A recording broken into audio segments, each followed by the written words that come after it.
All right, welcome to Bool Boys Pod, episode 15. Got a great pod for you today. Me and Sebastian buzzing off the Arsenal win over Man City, our first win in the league versus them in 12 attempts. Not 12 years, that'd be terrible. But yeah, big game for us, big implications for the league. We'll get into that to start with. And then we'll kind of move on to a marquee college football game. I saw Texas, Oklahoma. I wanted to get Sebastian's opinions on the game as well on conference realignment happening in the next 2 years. Then in segment 2, we're going to bring on the cream of the crop cream of our fantasy crop to go over the history of our fantasy Bball league that we started in sophomore year of high school. So 13, 15 years plus. But frequent guest Commissioner Dr. Ka, two-time champ Arjun are coming to the pod, while two-time winner and frankly a real bust in the fantasy scene, but two-time champ JT, aka Transy, aka Justin, makes his first appearance on the pod. After that, we'll of course finish with top 5 fruits, Bool or bust, and song of the week is Sebastian's, I think. So yeah, let's get started. How are you doing, Sebastian? Buzzing after the win, but just my adrenal glands are quite drained, I would say. Pause. But yeah, just a lot of the late night USC game going into the early morning Arsenal game. Just it's a lot to handle, honestly. But regarding your first overall pick, the one thing I have to say is I'm happy for you, but no more excuses. Yes. So we were giving Nom shit because he got first pick last year and he picked Jokic and he got the Sacco. Yes. And yes, so I can't be a repeat of that. My goal is if I can just have a respectable showing and compete for playoffs, I would consider it a successful stepping stone year for the fantasy draft. Too. yeah, I would too. And I showed you the stats. Me and Andrew went through and some stats on like how well everyone does in our fantasy league, and unfortunately, just a little bit of like my surprise, I'm the worst player by a significant margin. I hate to be that, but Nom, Johnny, I mean, they haven't won either. Nom, actually, the thing is, Nom is he has very good years, and then he has very, very bad years. So I'm just consistently bad. So that's I guess that's why. Johnny like consistently made the playoffs for like a 5-year stretch, but also 3 Sackos back to back. Johnny? Yes. When was this? 2013 to 2015. Yeah. That was like around the time where Johnny and I both became better fantasy players, buoyed by that the lottery year. Yes.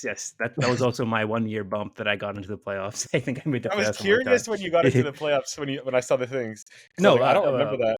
2019 was my last year, or the year before I took the year off. That was the year I had a good year, and then it ultimately crumbled at the end. But I had a good team. That's how it goes sometimes, though. Well, just for the viewers, what pick did you get, Sebastian? I don't remember actually. Oh, I thought you were rubbing it in. I got 9. It's not the worst, but there is like you prefer 11 or 12. I think there's a significant drop off in the players after like 7 or 6 from what I looked at. But then when you get to the second round, the people who are near the top of the draft are going to be struggling, I feel, with the bottom half of the second round. So it kind of balances out this year. I was looking at the players that would come around when I would pick again, and it was not very fun. Yeah, exactly. Whereas I think what Andrew picks LeBron and like someone else, and I picked AD and LaMelo, which is actually like a fun team. Like LaMelo ended up being really bad, but I had 11th pick last year, and I got and AD was a reach, of course, but I like it a lot. But let's move to City. Lighter things for me than the history of our fantasy league. So fantastic win. I really made my day. Like I was really sitting in this exact same chair watching the match, and I was like, it's not going well. City are not playing very well at all, and we can't break through. Same trend as the last 12 games is that even when they play poorly, they're just so well drilled, and they are always in the right positions. And so they're very hard to break down, and they never lose the ball easily. So I was thinking, oh, it's going to be the same script. We're going to walk. We really need to win this game. We're going to walk away with a tie. Then Partey hits a beautiful crossfield ball to Tomiyasu, heads it down to Havertz. Havertz gives a little one touch to Martinelli, who tries to curl it in. It's Nathan Ake in the I get right face, in the and face, yeah. right in the face, as if it was like almost planned, and it goes in, sends Ederson the wrong way. We end up holding on for the next 10 minutes. What were your thoughts? I basically 2 or 3 main points for Arsenal, a couple for Man City, but what were your thoughts first? Um, I agree with what you had to say. It started to feel like the script was going to be, oh, we're playing better than them, but not significantly better. They're not playing great. It feels like 0-0 is going to be on the table, and it's just going to be what it is. And, with Arsenal, the worry is always you just give up a very cheap goal when you've been the better team, and then you somehow end up 1-0 down, and it's like, oh, great, now we're scrambling to try to just get a point out of this. But I thought for like the last 70 minutes of the match, we were clearly the better team. And Yes. truthfully, like, not winning would have been pretty, not, I wouldn't say disastrous, but really disappointing, like you were saying. And I thought City really only looked threatening in the first 20 minutes or so of the match. And after that, I thought we really did a good job of shutting down their attacking options. I thought Saliba was fucking incredible on Holland. Really neutralized them. Didn't really ever feel like it was going to be a threat when Saliba was there. And I thought Declan was probably, maybe, I know NBC gave the man of the match to Martinelli, but Declan felt like he was probably the most important player because he totally controlled the tempo of the game. Just showed you why we spent to get him, to bring him in this year. It's exactly the exact two things I wrote down is Gabby and Saliba are the best center back pairing in the league. And Yeah, Saliba probably. has elevated himself to a sort of world class level that we don't really see that often. It makes like we were very spoiled. We thought we were spoiled when we had Koscielny, but like this guy can do everything that Koscielny did. Plus, he's 2 inches taller and he's like 30 pounds heavier, and he's And not he's getting pushed 22. off the. And he's 22, exactly. So it's we really lucked out. I'm glad he stayed, but together those two guys, they basically bossed the game. And then second point was Declan Rice is worth every penny of 100 million at plus more. Yeah. I compared him to Caicedo and Enzo, and both of them are those three were all like, and Bellingham are in a class together because they were the $100 million plus basically CDMs or CMs that came over in the last year or two. And when I think of how much like better I feel with Rice than I would have felt if someone got in Caicedo or Enzo. Like, yeah, I think Enzo's a good player. It's just that he chose the 8-year contract over a club that was trending up, and now he's kind of gonna have to deal with it for the next 2 or 3 years while they pull themselves up. But yeah, I would rather have Rice. I think he's worth every penny, and there's nothing that gets me more excited when he like goes to ground on comes up with a perfectly timed tackle, and then we're just Yeah. going the other way. It's like it's so nice to have. Yeah, so Gabby Saliba, Declan was really good. Zinchenko and Ben White were also very good. I think I'm just very happy with their back four right now. The problem really lies, in my opinion, in striker position and our Yeah. off wings when Saka doesn't play. So Odegaard was pretty much marked out of the match, but he still presses and he does. That's the difference between him and Ozil, is that if this was Ozil, he would have had a no-show and it would have been a terrible game. Odegaard consistently works to try to get the ball back and he's always available. So, and then the last thing for the game before we move to City is that I consider Michael Oliver one of the best referees, or I did, but he had a really bad game today. Yeah, he He did. missed 2 on Kovacic and did not even like the VAR check. I don't know, VAR fucked up again. And I don't know, I'll ask you this. Do you think that this Saudi Arabia UAE freelancing thing is one affecting them, or two, is it just a story that's been made up to like kind of nitpick on some Middle Eastern countries? I don't think it's affecting them. I just kind of seems like a convenient thing to say. Um, the the Kovacic straight. It should have been a straight red.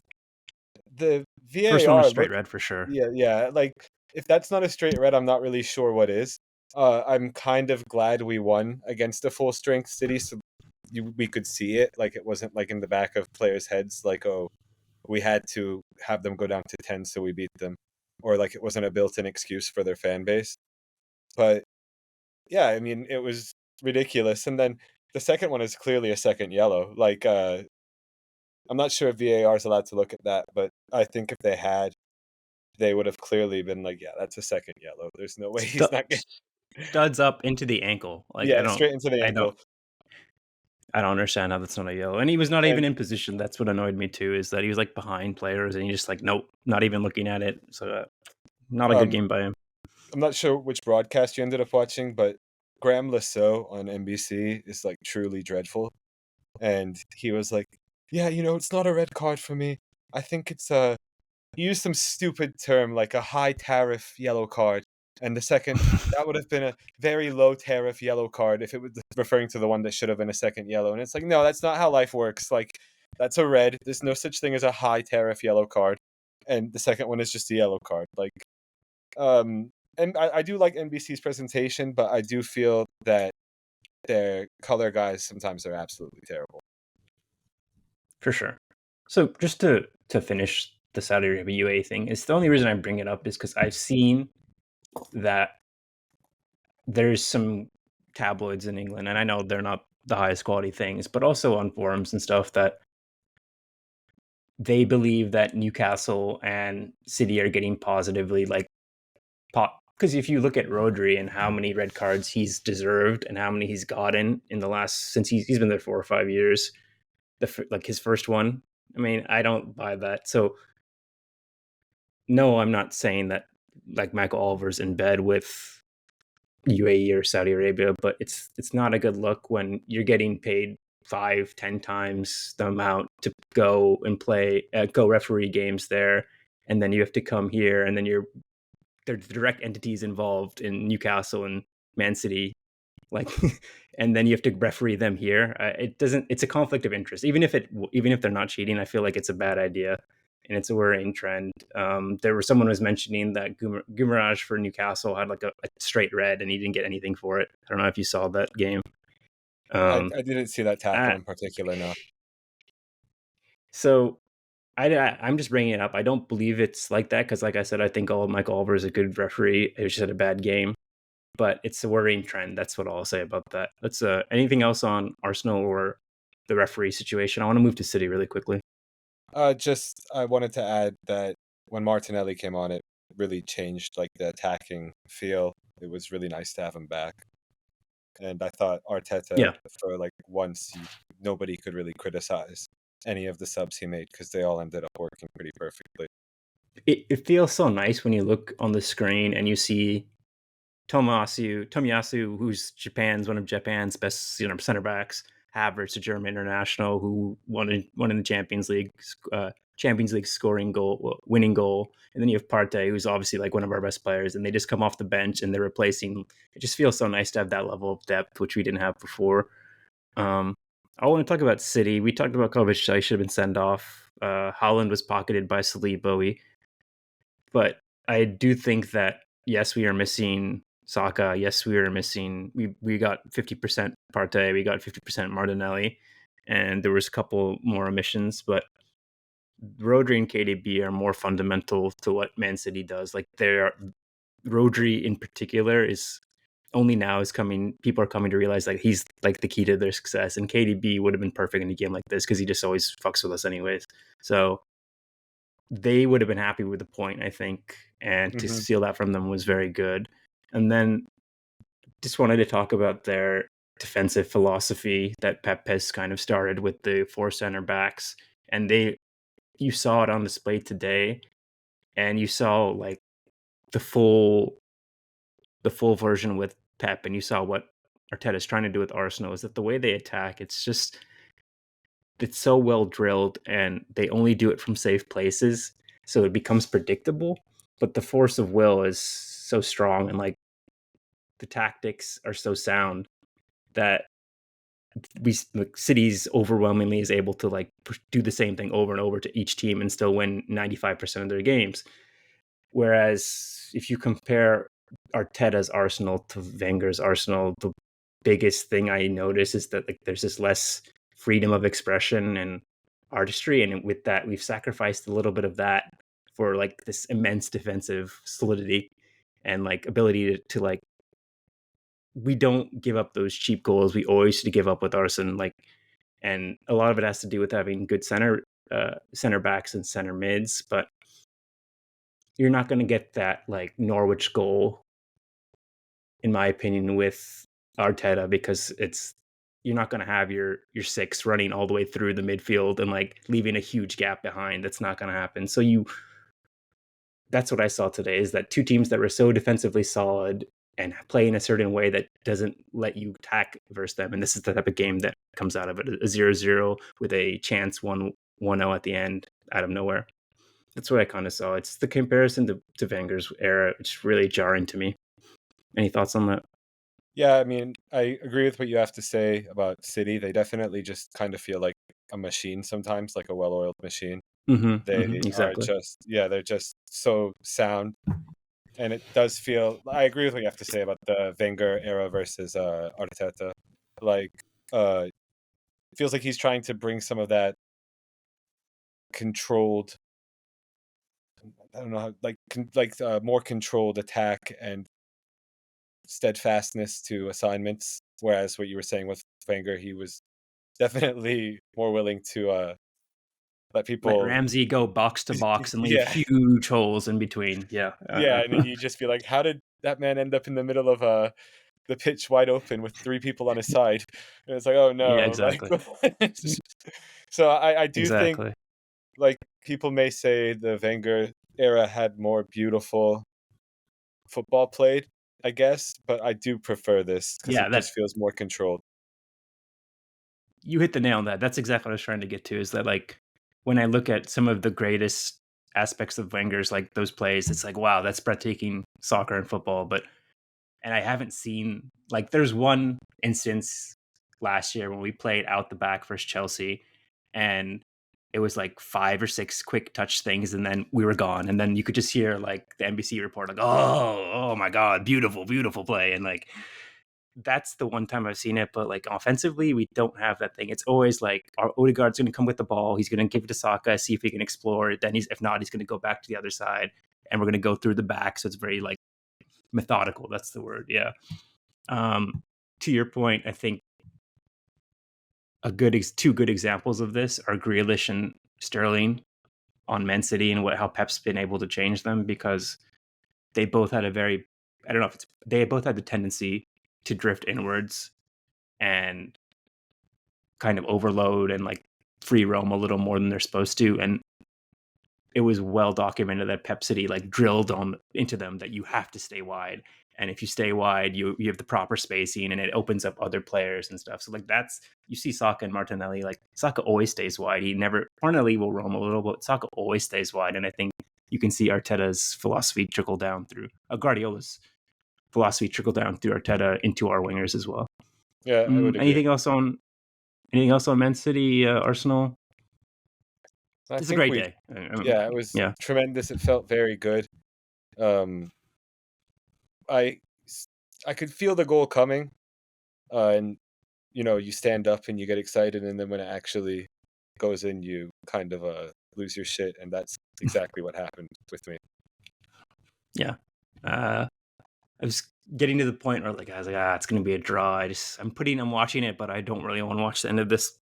Boom, hits the goal, everything changes, and that's basically what soccer is. Yeah, basically. Okay. I just really want. I saw a big game yesterday, and I tuned into it on the college football space, Texas, Oklahoma.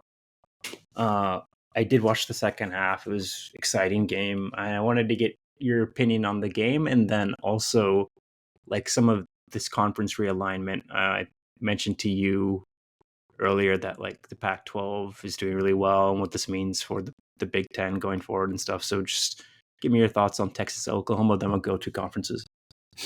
Um, it was a tremendous game. If you get a chance, I'd go back and watch like the first 6 minutes of it because it was hilarious. The game, people say, "Oh, this game's drunk." That the beginning of that game was drunk. There was like a pick six, I want to say. Then there was a fake punt. There was just all sorts of things. There was a like fourth down conversion where Sarkisian went to this gadget play with his running quarterback throwing a pass, and I'm forgetting a lot. I think there was maybe even like a blocked punt touchdown. It was a pretty insane beginning of the game. So it started off ridiculous, and you knew that it was going to be a strange game for the rest of it. It kind of calmed down, and I was really impressed with Oklahoma being like considering how their season went last year. Feels like quite a turnaround this year to be. I think they're like ranked fifth in the new AP poll, and last year I Mm-hmm. believe they lost like 66-0 to Texas in this game. Granted, they were missing their starting quarterback, but still, they gave up 66 points. So, them being back this fast is a pretty scary thing for the rest of college football. And I thought Quinn Ewers, Texas's QB, kind of came back down to earth a little bit after a pretty hot start to the year. I Three wasn't, turnovers, right? yeah, it wasn't his best game, and I don't think his performance against Alabama is who he is, and I'm not sure yesterday is who he is. I think he's probably somewhere in the middle, but people were really talking highly of him in terms of like draft prospect context, and I just wasn't Interesting. totally there yet. They were like talking about, oh, he shaved his mullet, he found his faith again, he lost like 30 pounds, he's on the right track, and I was it got a bit much. He's like 6'1". I'm not sure being 195 is like really a good weight for an NFL quarterback at 6'1". I feel like you got to be a little heavier. So the weight loss thing kind of was like, is that a good thing, really? Like, he's going to be kind of frail at the next level, but it worked for him up until yesterday. And I thought Gabriel, the Oklahoma quarterback, Dylan Gabriel, was fucking tremendous, honestly. Insanely fast at points, and then had a really tremendous last drive to take the lead and get Oklahoma the win. 100 plus yards running or rushing, right? Yeah, I think he something was like so that. fast. And yeah, he's very dynamic. And then on Texas' side, the running back is Brooks, I think. Sounds, He had 100 yeah. plus yards, right? As well. He had some good carries in the second half, I saw. Yeah, he was very good. So I mentioned it earlier. These both these teams are moving on to SEC, right? They're going to what figures to be the creme de la creme. So who's replacing them? That's my first question. In the Big 12, what's happening to the Big 12 when these two like stalwarts, right? I suppose they're really the the key franchises for this Yes, they are. conference. So their identity is ripped out. How does Big 12 survive this? Well, the Big 12 is going to be really, really fun. They've already added a few new teams this year. I believe it was BYU, Houston, UCF, Central Florida, and Mm-hmm. Cincinnati. And then they're going to be adding Colorado, Utah, Arizona State, and Arizona next year. So the football will be a tier below probably the SEC and the Big Yeah. Ten. But for basketball, it's going to be the premier conference because you're getting Arizona versus Kansas twice a year, every year, which is just like blue Wow. blue blood versus blue blood. Um, Yeah, for you're sure. getting BYU, Cincinnati, always solid programs. Houston, another tremendous program. So for basketball, I actually feel that it's going to be competing with the Big East for being the preeminent basketball conference. For football, it'll kind of feel, I mean, kind of like it does now, honestly. Like it's probably the third conference now in terms of media coverage and the way people talk about it. I mean, I guess you could say the Pac-12 this year is the third or even maybe the second best conference. But it just kind of feels like the Big 12 was always able to be in the conversation as a top two conference. It kind of feels like that's not going to happen. It'll be like a definitive third best conference from here on out. And that's fine. I mean, that's not a bad place to be when you lose your two largest entities. So, two more questions on this conference thing. How do you figure Texas and Oklahoma will do in the SEC? If you had asked me last year, I would have thought it would have been a disaster. But Mm-hmm. the way they've both shown themselves to be this year, I actually think they'll probably transition fairly well.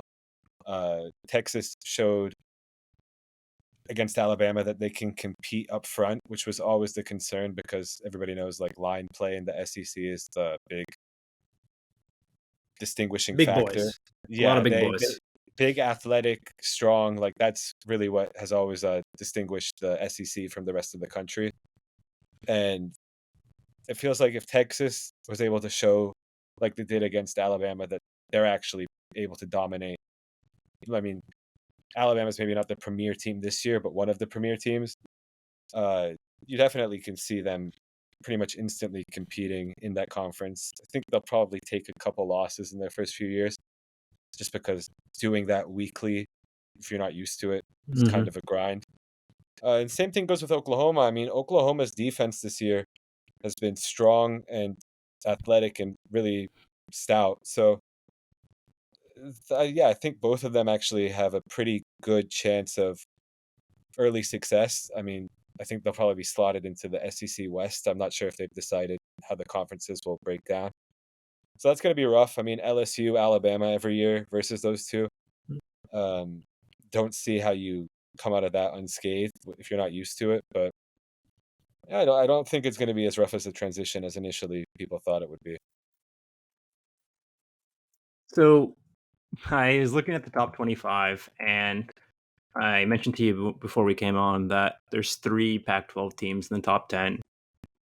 Oregon, Washington at 7, 8, USC at 10, and then in the top 25, there's seven Pac-12 teams. I think Utah's on there, Washington State's on there, UCLA's on there, and then one more I forgot.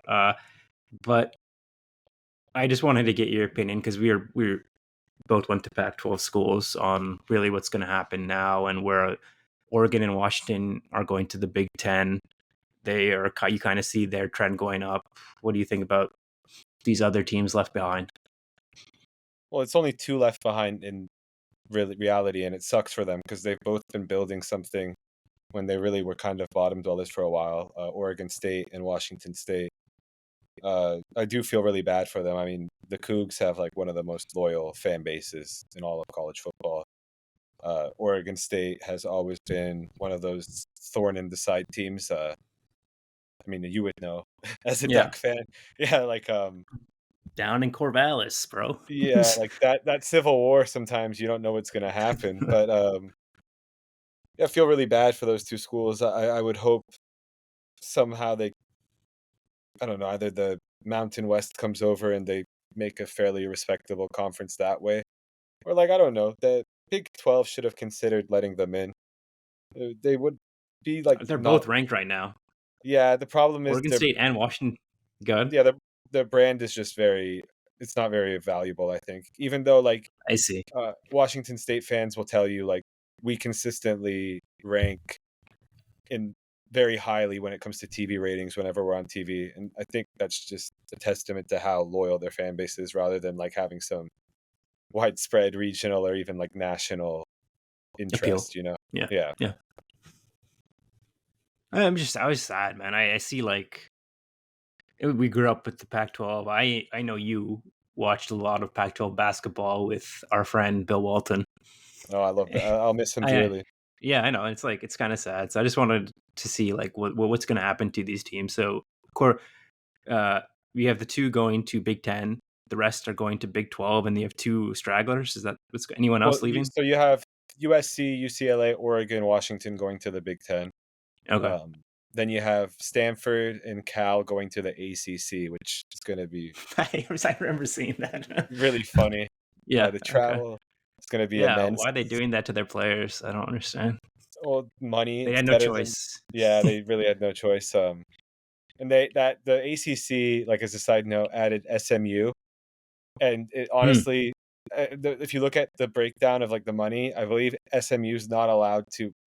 They don't profit from any of the TV money for like the first 10 years they're in the conference.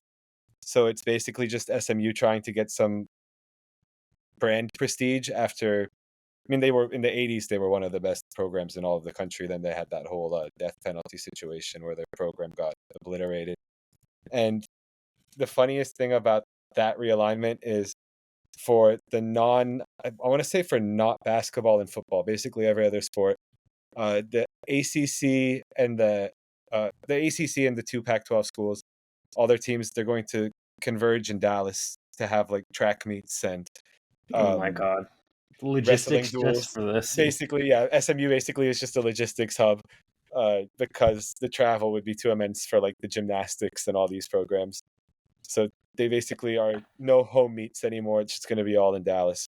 There's no like it's becoming like there's less and less regional rivalries. Like these when a team on the West Coast can join the ACC, I think there's something wrong. I don't know. Just That one does feel bad, yeah. And I mean, that is probably the one huge drawback to this conference realignment. Like classic rivalries, pretty much they're going to die, a lot of them. Like USC Stanford, I don't see how that happens. I don't see how Oregon State, that might even die. Washington State.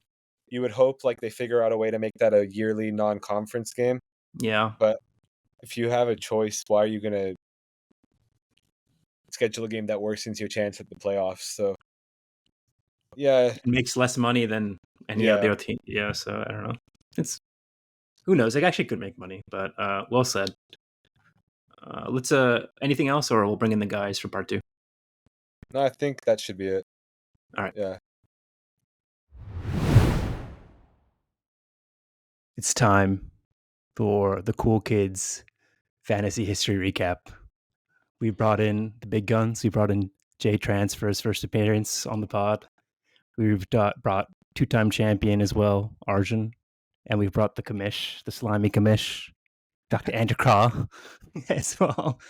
Thanks for coming, guys. And of course, returning members, Sebastian and Brian. We're going to go over we've had this fantasy basketball league for almost 12 or 13 years. It's a long and storied history. And it would be nice to have a little like reflection now as we go into the new season coming up. We just did the draft orders yesterday, as I mentioned with Sebastian earlier. Your boy got first pick.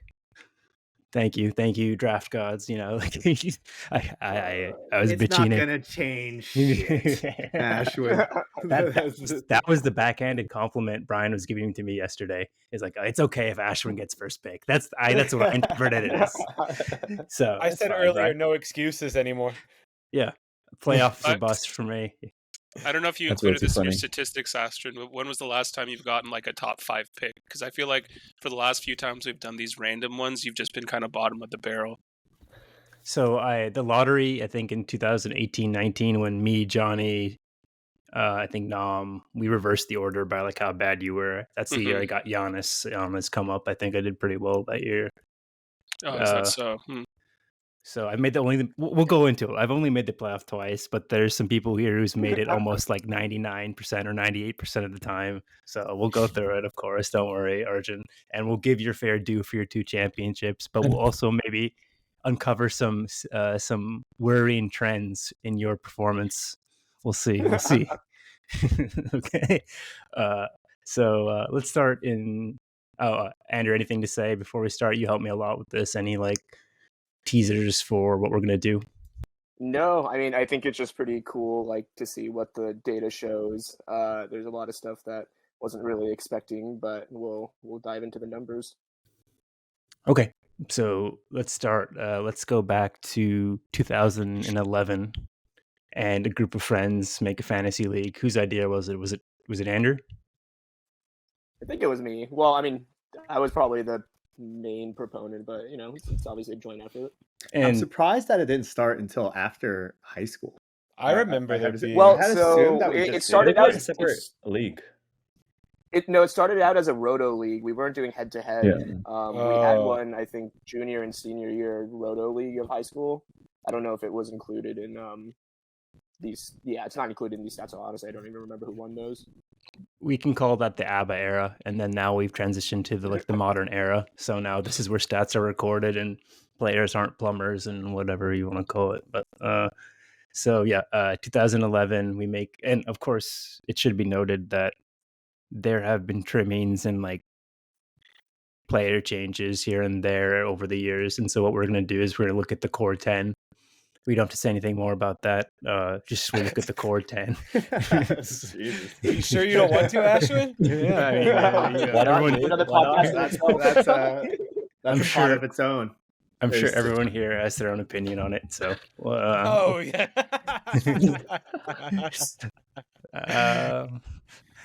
let's go. So 2011, we have on the Eastern Conference, you have Andrew, Justin, Johnny, Brian, Jesse, and Ben. And then the Western Conference, Eric, Sebastian, Sean, Nam, and Arjun. And then me in last place. But that was to be fair, I didn't think I won the Sacco ever or lost the Sacco, but it happened the first year, so I don't think it really counts. But Eric won, Andrew got second, Sebastian came in third, Sean, Nam, and JT rounded out the top of the playoffs, and Eric won the league. So anything you guys have to say about our first year? Anything you can reach back into the archives of your mind? Remember anything I have a about that question. one? Was this when we had daily lineups? Because Yes. I say we shouldn't include those because Eric was cheating. Eric was He had Eric no was line on the game. waiver. Yeah, the waiver god, dude. That was So wow. No, what a great team name that I had in 2011. I completely forgot about that era. my name wasn't Marvin. great, but do you want to tell us what the name was? Team Arvinder. Oh yes. And in my final matchup in the third place game, I beat Jesse's team, which is fantastic. Yeah, father giving his son a licking. Yeah. I did it for Pops. Yeah.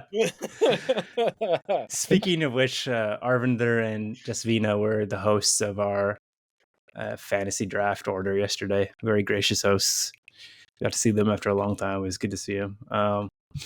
Okay, we're going pretty far back. I'm sure we'll have more to say on the newer ones. 2012, Andrew takes his first chip after Let's go. Only after chip. it.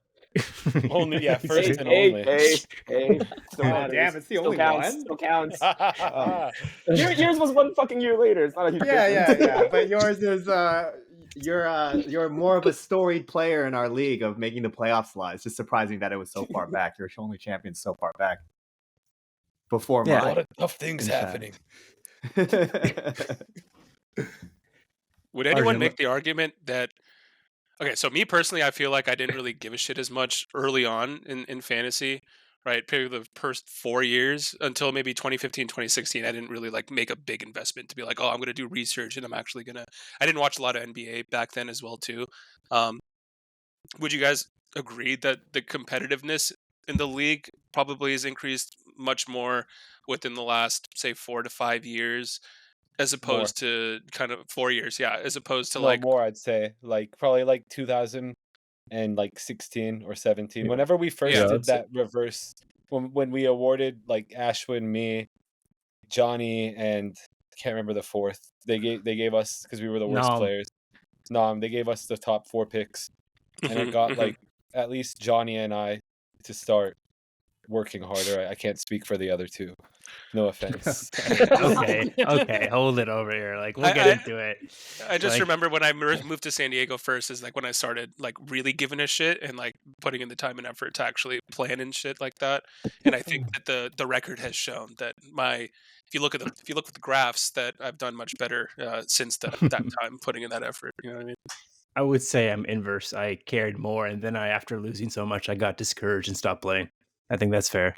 I think think it was isn't that also just par for the course once a year for you? Doesn't that happen every No, season? oh yeah, but now you can extend it over 10 years. Over 10 years, it's like that. Yeah.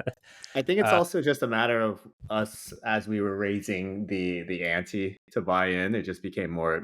That's true. That is People true. just started to care more because rather than like a lunch, if you won, you could actually win a decent amount of money, and so people were like, "We'll start trying more." Okay, let's do one more year, then we'll take a break. So 2013, Brian enters the fray as a champ, riding LeBron's probably his best, not best statistical year, but his most impactful year. It You'd is say. arguably his most statistical year. Do you remember relative. Do you remember what he had? I believe it was something like 26, like 7 and 8 or 8 and 8, but he was averaging almost 60% from the field. He was shooting around 40% from three, and he hasn't really been a great free throw shooter throughout his career, but I think he was within the 80s. And so It was 75. Oh, it was only 75. Yeah, He shot but he 56. also he averaged like almost 2 steals and a block a game also. And a good little caveat to it as well is I did not make any moves that year, but I was able to. LeBron was able to take me home, dude. So, So that has what still been a long time. What are you thing. admitting to? That you didn't have to do anything? That LeBron Yeah. basically... Okay. So you at least you're honest about it. He's Yeah. admitting it was 100% luck and not very much skill. But a Sometimes chip is I a chip, wonder. man. It doesn't even matter to me. Oh If yeah. I didn't run into Brian, that was my year. I'm still confident in that. Yeah. So yeah. Go ahead, Ashton. Andrew came in second. Justin came in third. But JT was first in league. You won your money back, all right? Or you won the first initial league champ. Yeah, that was the year when Steph came back from his ankle injuries and just started popping off, and I got him like the 4th or 5th round. So yeah, I was just riding Steph, and who was my first pick? Oh no. I forgot what my first pick was. Yeah, my team was pretty bad, but Steph Curry was my best player. I think maybe LaMarcus was my first pick there, but Yeah, and just a little snapshot of time of other people that were on this winning team is Monte Ellis, Luis Scola, Garbage. Raymond Felton. Well, I had Paul George, Oh I my had God, Chris Raymond Bosh, Felton. Paul Gasol. It wasn't Gerald all Henderson. bad. I'm just naming the people in the past that are now forgotten relics in time. Gerald Henderson, Fat Felton, Tyler That was- Hansborough, dude. This was the year. Oh my Tyler God. This was the year my beef with Kevin Love started because I drafted him and he didn't play. He was like injured all year and he ruined my entire season. And that beef has stood for 10 years now. And it was after this year, and we can move on from this year after. It's I took quite the hiatus in any terms of fantasy success for about 6 years. So please continue. And still going. He's still going. What are you talking about? I've been making. I think I didn't make the playoffs basically for like 6 years, but we'll move on to it, dude. Oh, so that does bring up. I remember I made like a really shitty trade with Andrew back in the day. Andrew, you recall what that trade was? Yeah, if I'm not wrong, it was like Anderson Varejao for Marc Gasol or some shit. Yeah. That just shows my fantasy prowess back in that time. You know, Wasn't he I didn't really- popping off? Wasn't he averaging like 15 and 15 or something crazy? Yeah, I mean, Varejao was like At the at time. the peak of his Yeah. powers. But So high. Marc Gasol was also very in the Yeah. prime of his career as well too. At that point, just fiending for those boards, dude. Yeah. I think were we still a Early double? on? Were we still a double league at that point too? I forget when we switched over. Okay. Bring back double league, dude. There's so many stats. Everybody gets a double these So- days.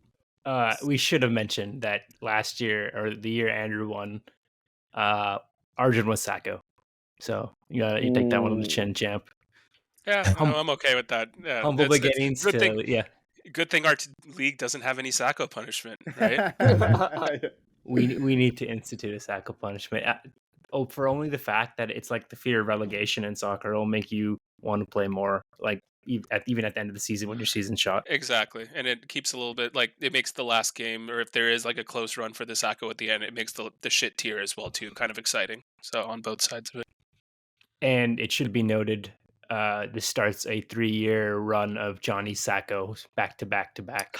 Oh no! Oh, Wait. really? Yeah, dude. Yes. I don't recall it. Dude. I don't remember that at all. Oh man. He Damn, I need to bounced back change with my. Arjun, I need to and change then he my did 2 years. Johnny comp. Yeah. I'm Okay. a little better than that. Yeah. I do too. So, yes, it's just a little interesting tidbit. And then now we move into a very controversial year for me, I suppose. We move into 2015, where newcomer Mooney takes the championship over Andrew. Bert comes in third, Wow. and Jesse wins the league. So it's not the best year for me all around. But what do you guys think about this year? I remember this was the year, yeah, I was playing Mooney in the finals. I think I had Kobe on my team, but I remember I was at Coachella during the final day of the matchup, and I ended up losing. Like, it was, like, really close, and I forget the exact score, but I fucking lost, and I was just miserable, like, that entire day of Coachella. I It says you ended lost the season. 7-1. I ended the Oh. season. It was with- probably closer than it looked. I don't know this. Numbers don't lie. I don't For know what what year is this? happened this year, but I 2015. changed my name. 2015. I changed my team name to "Fuck All Y'all." I don't know what happened that made me feel this way, but apparently I was quite salty when I got eliminated from the playoffs. Wasn't that Mooney's team name? No, he Oh, that was was like- for Yeah, This is for Kobe. Um, For Kobe is nothing, or something like that. Yeah, because Yeah. I it aged changed well, mine. bro. Yeah. Yeah, I remember Mooney was very stoked during that point because we were like still in Santa Cruz together, so he was like particularly hype, and I was like, "Fuck this guy, dude! He's an outsider." And his star player that year, it looks like, was James Harden. I think it's interesting to see as we go back in some of the years that we're looking at who their star player was, or just like general star Yeah, I players. It's actually- pretty cool. I actually I recorded like which number one pick won each year, and I guess spoiler alert, but Harden actually, tied. Harden and KD tied with 2 championships each. Interesting. Very interesting. But he was a great regular season player. You can't argue. Like, he, in a very offensive friendly offense, or offensively inflated, stats with how Houston played and stuff. So Yeah, he was averaging like 36 points a game. It's crazy. yeah, crazy. And this is like before the full. I don't know. It's like the start of the transition to like this super 3 heavy. I think like 2012, 13 is really when it started, right? With the Warriors. When did we make this big transition? It seemed like Kobe wouldn't play that way. A lot of the 2010 teams didn't really play that way. When did we move to this super 3 heavy? Like 15. everyone's taking Yeah, 15. like you think was it 14, 15? That was 15. after 15. 2016 or 2015 when the Warriors were just fucking everyone up. Yeah, Warriors made their first finals in And 15, also- right? Like Yeah. Maury with the Sloan Conference shit, where they bunch of like nerd stat people met together, and I think somebody was like, "It makes more sense if you shoot 3s than 2s because it's worth more," and everybody was like, "Oh shit, that's Oh genius." shit! Revolutionized everything. Yeah, if you shoot, what's the thing they always say? Like, if you go 4 from 10, or 4 from 10 from 3, it's actually like better than 5 from 10 from 2, or some variation of that.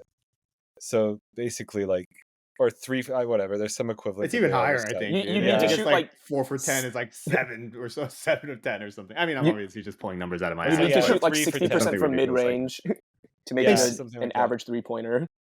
It was that like the earned point per 3-point shot was significantly higher than the earned points versus every Yeah. 2-point shot attempt, right? Something like that. And so now we have to watch with guys like pull it up for 3 when they have an open layup on the fast break. That's Yeah. what we have to kind of deal with now. Yeah, So what I don't like about that argument is that it completely ignores how the flow of an offense is working and just the flow of the game overall. I mean, I'm in terms mathematically, I'm sure it still pans out, but I think that's why we see a lot of the challenges of people trying to shoot themselves out of a hole because it's more optimal mathematically. But sometimes teams just get cold and you're just missing 10 plus in a row or whatever it might be.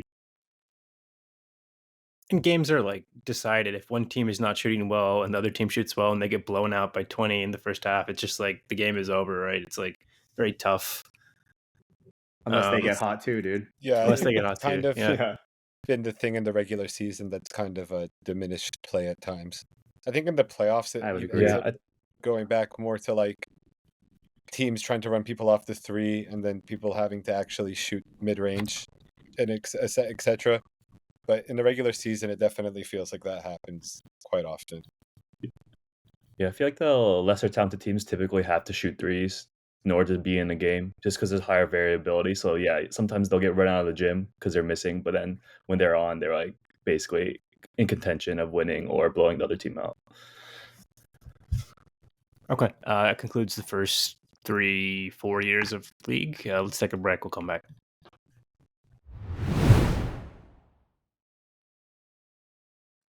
All right, back. 2016, a very, very probably the most controversial year in our fantasy history. A certain member, Austin Burt, auto drafts his team, doesn't show up for the draft, and ends up winning the league. I'll be honest. I feel like it hurt the competitive players in this league. It hurt your ego a lot that this happened. You can be honest here. It's an open space. I mean, the JTs and the Andrews and the Siebes is Arjun. Arjun wasn't there yet, I feel, but Ego is maybe not the right word, but yeah, I was pissed off. I changed my team Yeah. name to Congratulations Auto Draft, OTTODRAUGHT to a little finish the year. assault. And Yeah. I do feel bad about that looking back because it was quite a salty, dickish move. But yeah, I Quite wasn't the too pointed statement. wasn't too thrilled. Congratulations to the auto draft, bro. It won, I mean, it's won just fantasy. It's just the evidence of like if you ultra. I mean, you were saying it. I think like last week, Sebastian. Like people might just be ultra big braining, but then it's like, yeah, the list is actually fine.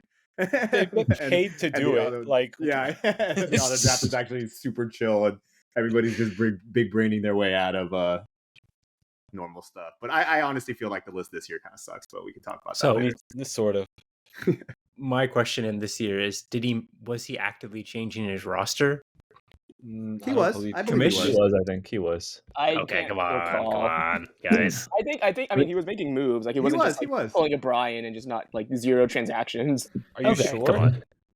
He's making moves and changing his roster. He did the best with it. The hand he was dealt. Come on. I'm not sure that I'm he not only was. saying that because he was my like guy that I brought into the league, and who was quickly excommunicated thereafter. He lasted For this transgression, it seems like, but He was we'll in let like it 5 slide. years. Yeah, he lasted a while. He had a good run. That is It's- true. I mean, just looking at his team, it's crazy that he won the way he did.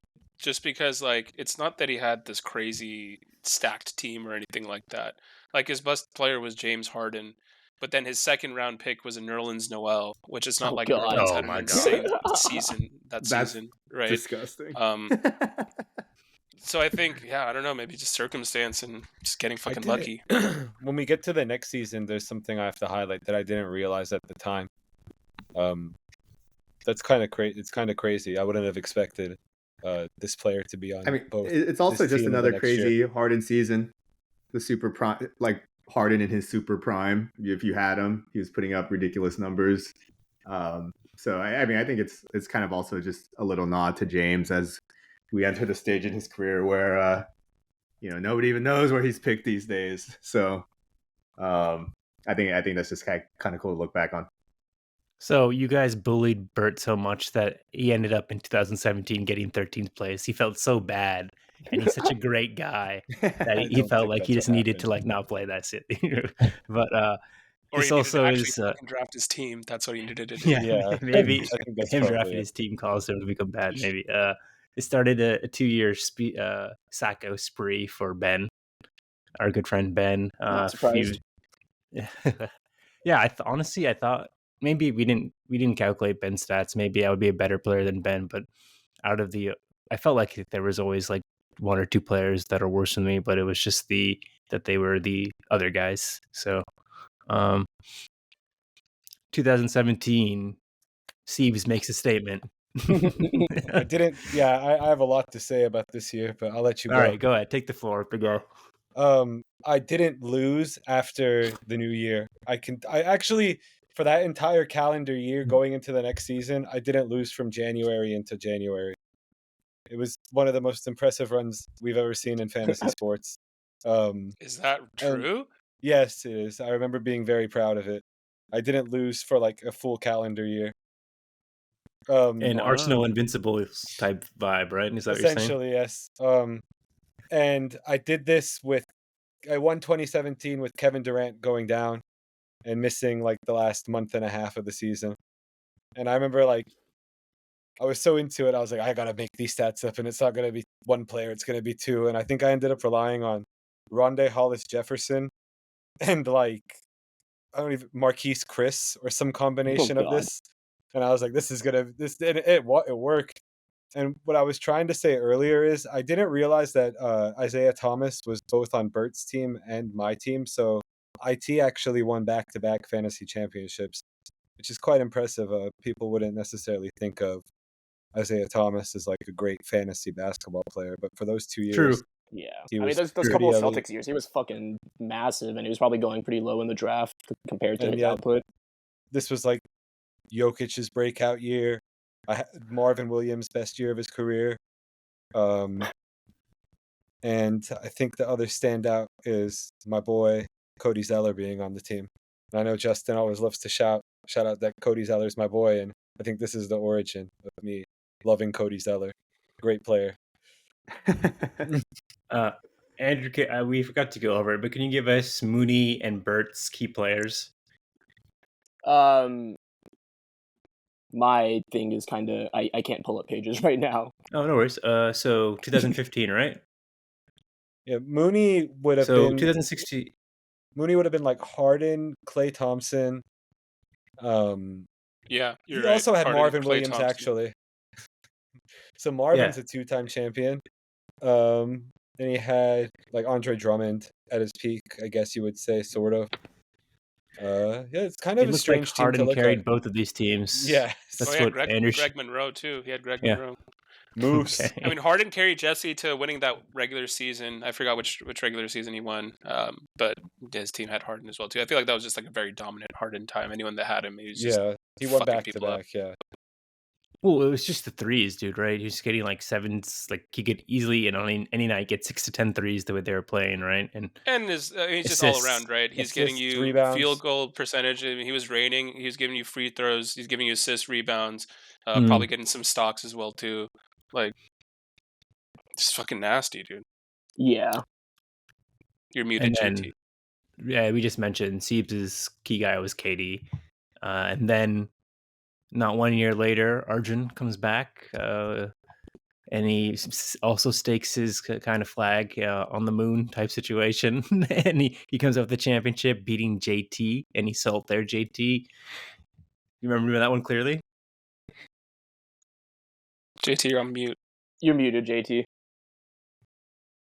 I was saying I'm pretty salty because I noticed that both of the times that I've lost in the finals was because of Arjun. So both of his finals is because of me. So pretty that makes salty. it even better, dude. That my comp for Arjun is even better now. I know. When we get to that. Arjun wins his first championship. He beats a salty JT. And Well, what JT's saying is that if he won, basically he could have 4 chips if not for Arjun. Well, 5 if we're including COVID, but Oh we no, won't talk dude! about I it. would have won COVID that year. doesn't We haven't even gotten to that season. I want to mention. I want had to Luka mention and one thing Jokic. regarding Sebastian. That season. So that was like probably the most competitive playoff round that we've ever had. That was so stressful. Just going back, I remember I was in Japan with Brian for that week, and like I was like religiously checking, and that series ended 3-3, where the field goal percentage was 0.2% away. Sebastian ended up taking that, and then I tied steals and blocks, and I didn't have Kevin Durant that week, so I had to pick up Corey Brewer, who had a massive week and got me crazy defensive stats, and then tied that shit up. We tied rebounds, steals, and blocks, and everything else was pretty close as well too. So I mean, I'm doing my Corey Brewer face, if you can say. Battle of Titans, you know what I mean? But if you can edge it out, then that's what gets you the chip, you know. I lost by like 5 threes.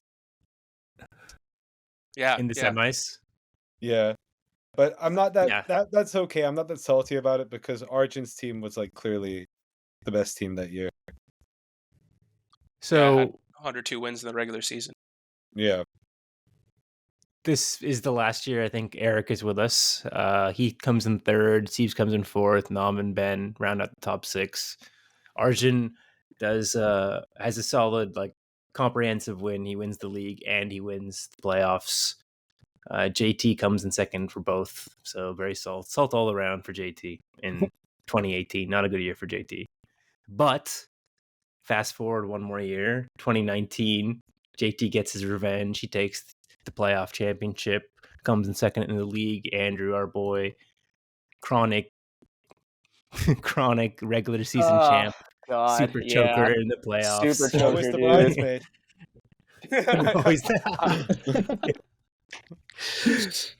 Andrew, I'll let you have the floor. What were your opinions on this year?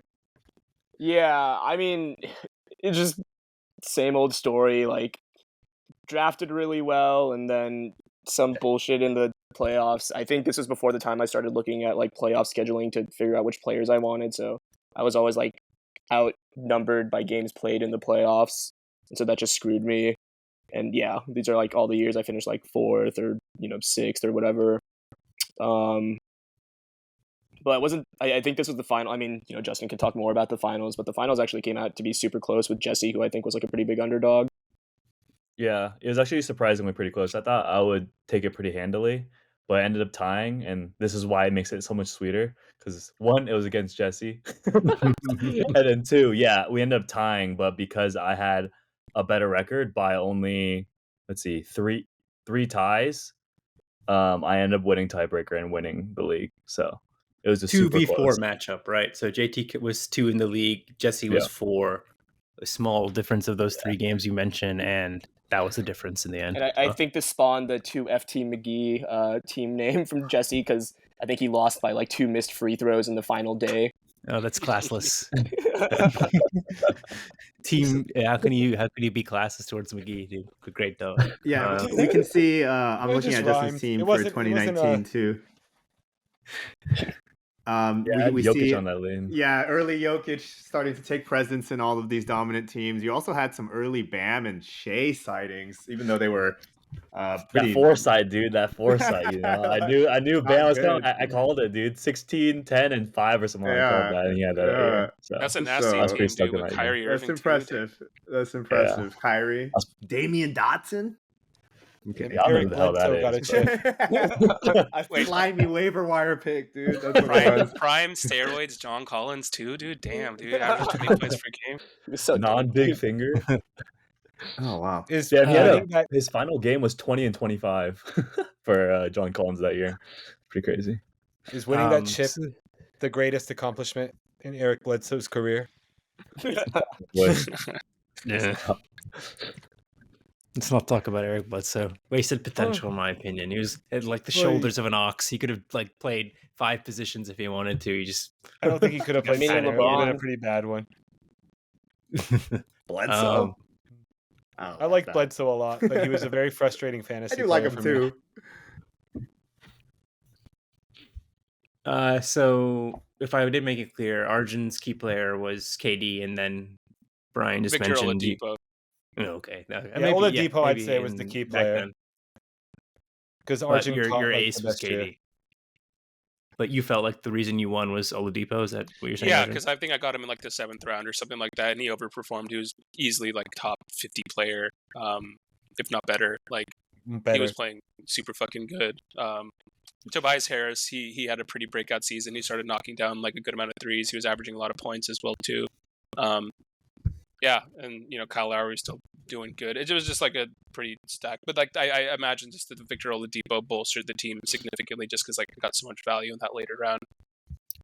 Hasn't been seen since, unfortunately. So maybe you put a hex on him. Bad curse coming from your team. Hey, I'll take one season, man. That's all I needed. Yeah. Okay. I do love Vic though. I love me some Vic. 2020 we didn't count it. Just to be clear, 2019 Nom was Sacco. Sean followed up the year before with 2018 Sacco. And something interesting to note about Sean is that we'll talk about it in the stats segment, but he either is like 14th or 13th or 12th or 11th, or he's basically like the favorite to win the playoffs. There's no in between for Yeah. Sean. Maybe that's the strat. I don't know. Okay. 2021. Jesse gets his chip. Oh God. Wait.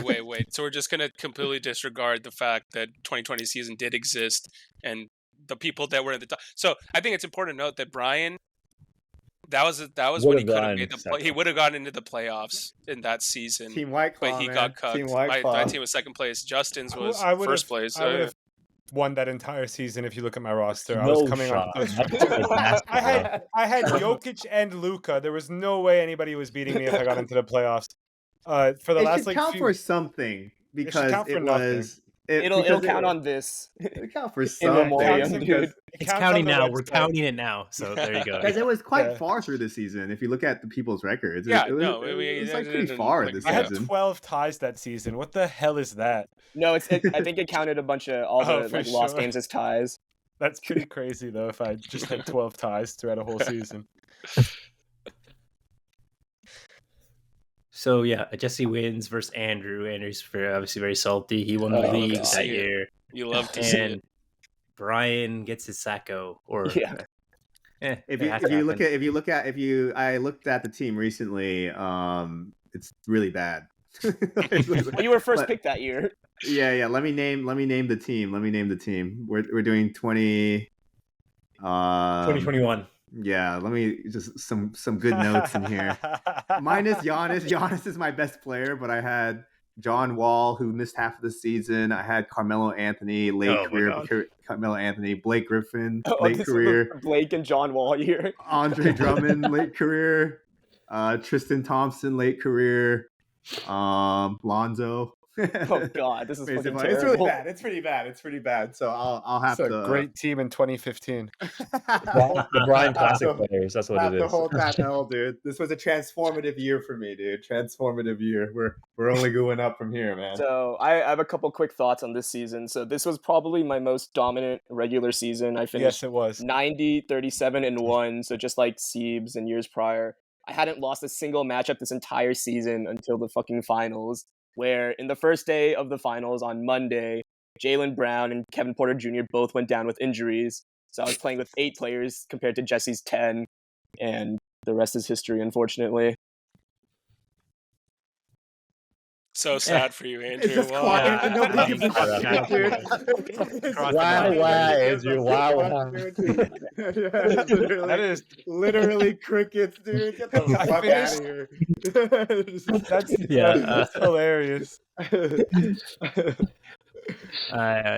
A surprise top 3 performance by Johnny, and to be honest, Jesse too. Siebes comes in 5th. I came and in actually has a third. good year, and we cut Bert. Bert's came in this is our third. Siebes. Yeah, I was talking about the league. Yeah. Oh, but you're I right. got you. Yeah. 20. Jesse came in first. Andrew came in second. Siebes rounded out 3. Johnny, Justin, Ben, 4, 5, 6. Sacco was Brian, like I mentioned. Let's move to 2022 when Arjun gets his second chip. Right. Brian's main player was Luka. Right, Brian? Wait, what? Sorry, Jesse's main player was Luka in 2021. Yeah. And then in 2022, when Arjun won, he rode Embiid to victory. Correct. I think that was MVP season, right, for him, or near MVP season. No, That last was- year was his MVP. Yeah, last year right? was his MVP. But Okay, yeah, but he was didn't still clutch it putting out with in. like he like had a 7-block game for you in the finals or some crap. Yep. I mean, outside of that, I mean, I had AD. He got injured. I honestly don't know how I won that season because I went into that was the another- playoffs pretty uncertain about everything just because AD had already gone down. So I was like, all right, I made playoffs, but I'm probably totally fucked. But I think there was a series of people that I picked up that just did really good for me. Let's see. Let's go back. Siebes, you look disgusted. Well, Arjun looks. Yeah. What was that look of disgust? I was pretty disgusted because I think Zach This is Levine got another hurt during the game. semifinal Okay, where JT. Arjun didn't really beat me. He beat me Oh, by correct. I got the 4-4. Yes, dude. Yeah. 4-4. He beat me by 2 rebounds in the semifinals. And I just remember there being a very unsavory player on Arjun's team who I still am not a huge fan of.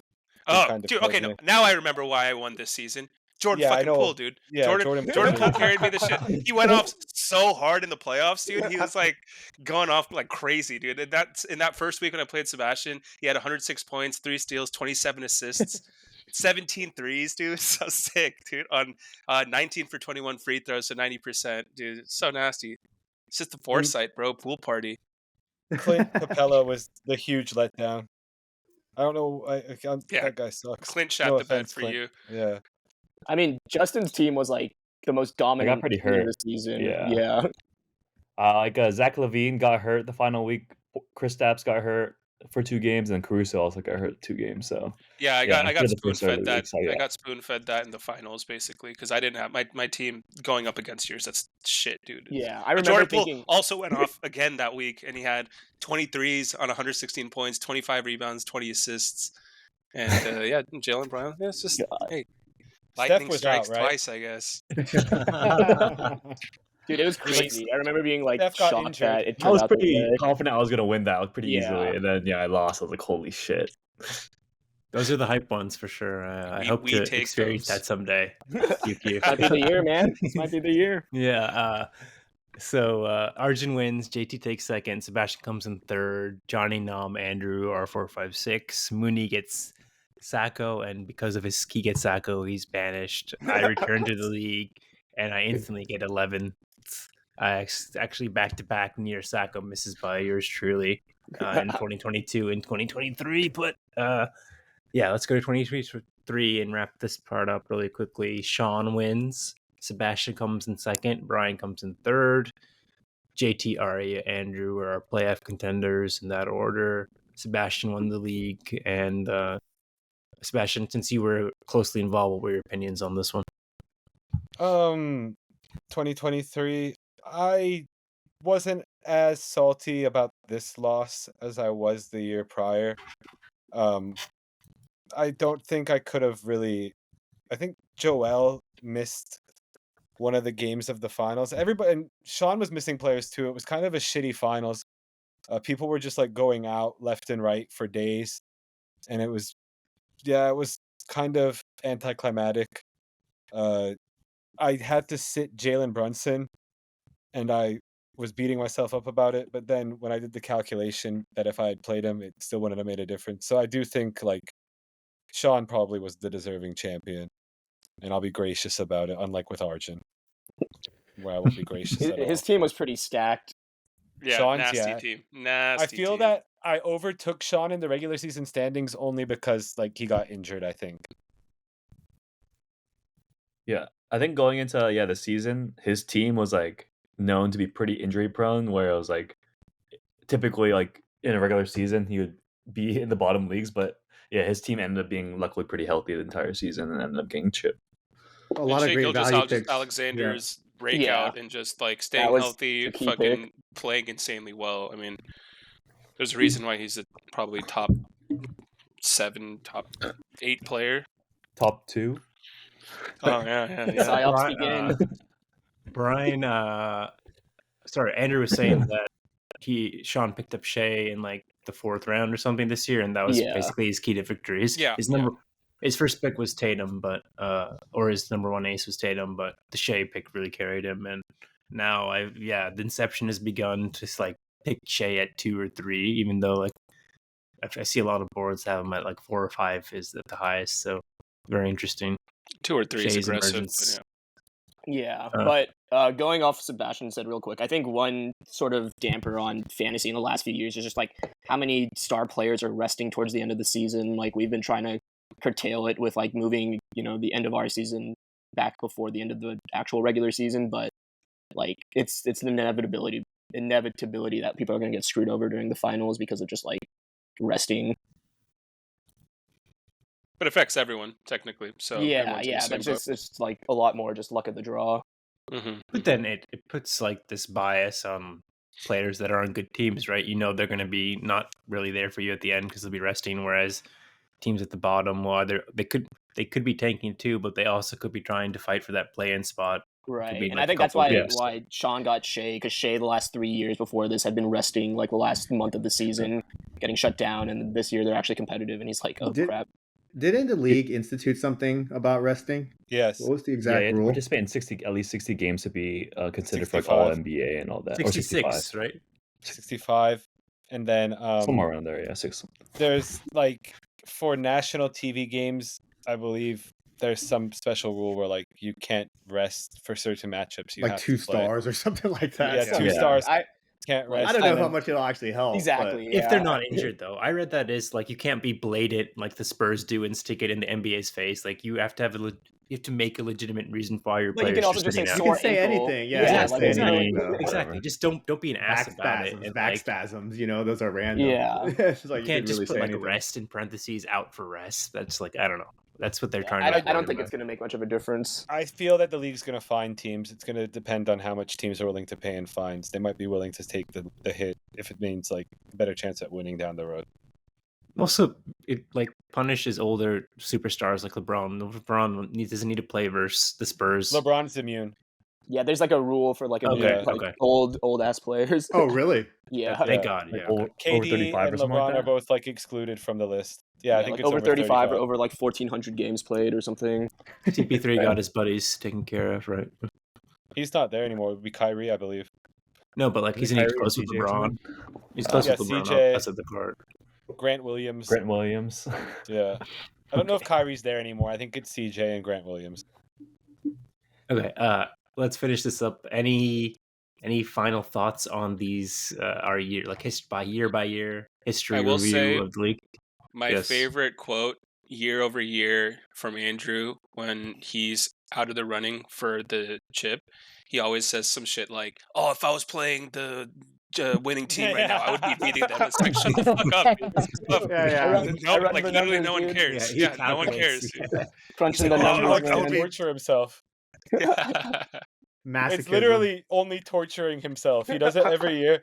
And it's actually quite funny when you see it like in person because it's like legitimate pain. So without further ado, let's go into the tiers. I kind of have an idea. We can debate about it, and then after the break, we'll go into kind of eras and defining player and runs and stuff, and of course the team comparisons we've been looking forward to. So Andrew and I did this kind of like average draft position, average league position, average playoff position. So we'll start with average playoff position. Or let's do the tiers first. So I think at our top tier, based on what we've seen in the stats, is that it's Andrew and JT, and you could make a strong argument that Sebastian has creeped into that like the top I would upper agree with echelon. I would agree actually too. thank you. I'll take it. Quite gracious of you, I my was like, friend. yeah, like winning a Gracious fucking of you, my Oscar or friend. something. All right. Yes, we allow you to the Hall of Fame, dude. We allow you to the Hall of Fame. No, Come come on, on. we all get to kick it. And we're You the are in draft heaven now. together. Yeah. We're at the top 75 bowling together.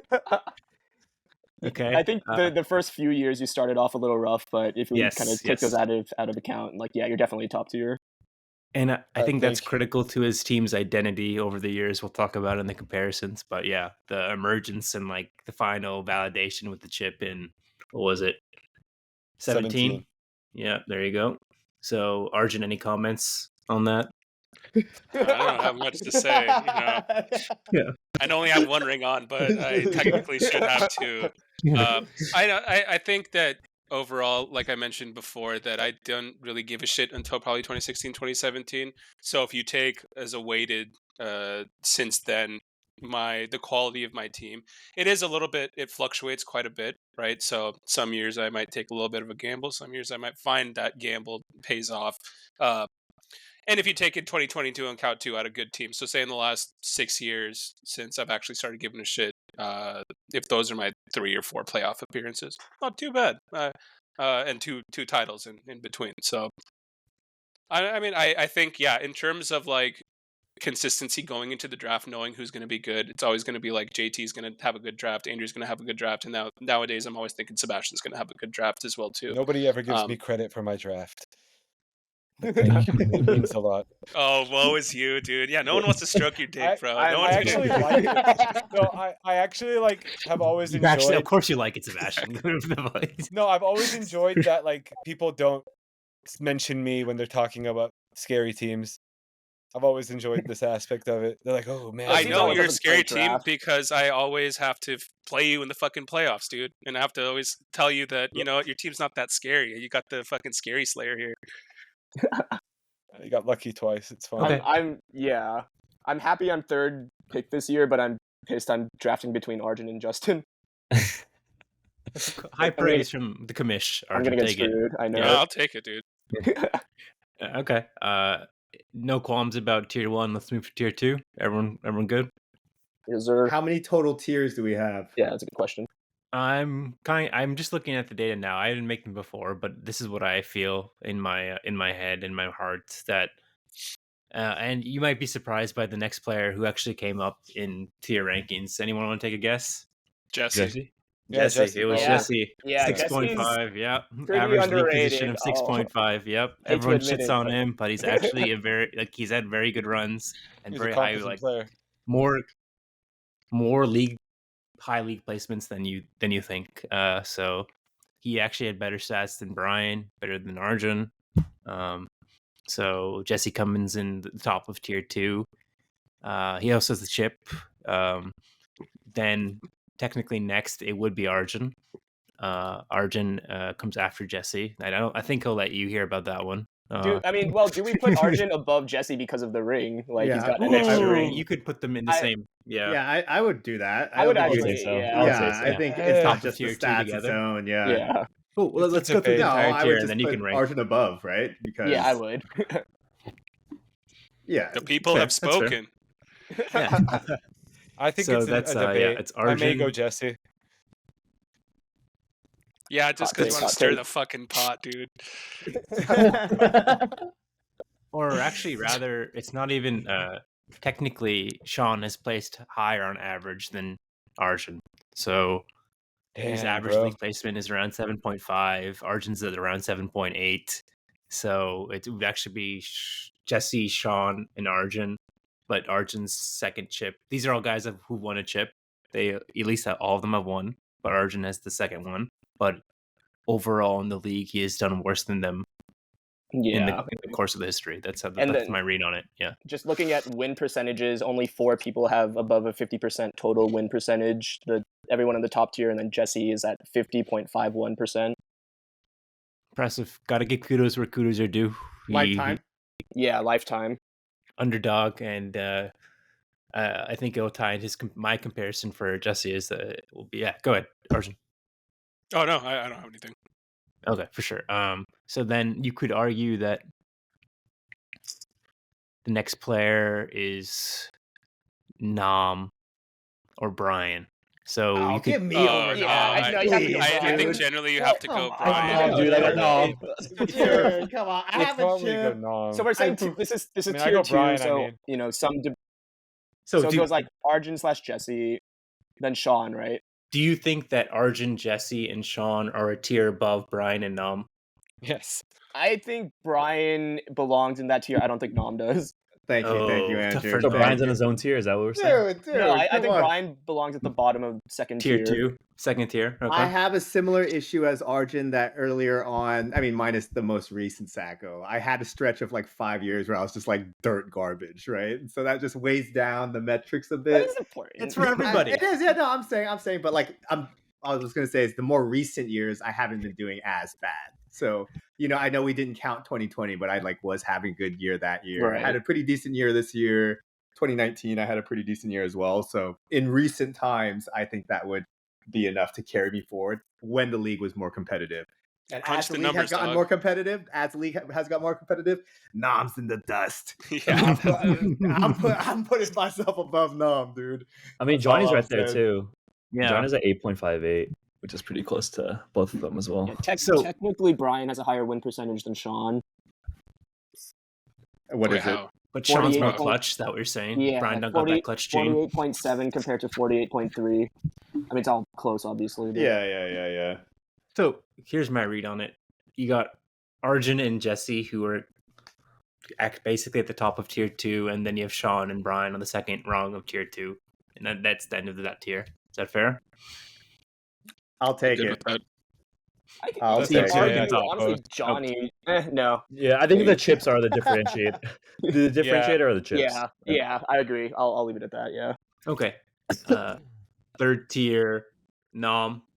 I'm Johnny, probably. I go Johnny above when Nom. he picks Jokic. Yeah. Okay. Whichever. Johnny, actually, I don't know, man. The 3-time Sacco in a year in a row is just a bad look, Wasn't man. that like 10 years ago, basically?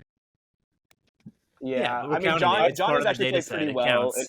We made the Johnny's cuts that we made the cuts. But Johnny's made the semifinals like numerous times because I know because I've beat him in the third place match like twice, I believe. Yeah, he has had some top finishes. So Johnny has 2 top 3 finishes. Nom has 0.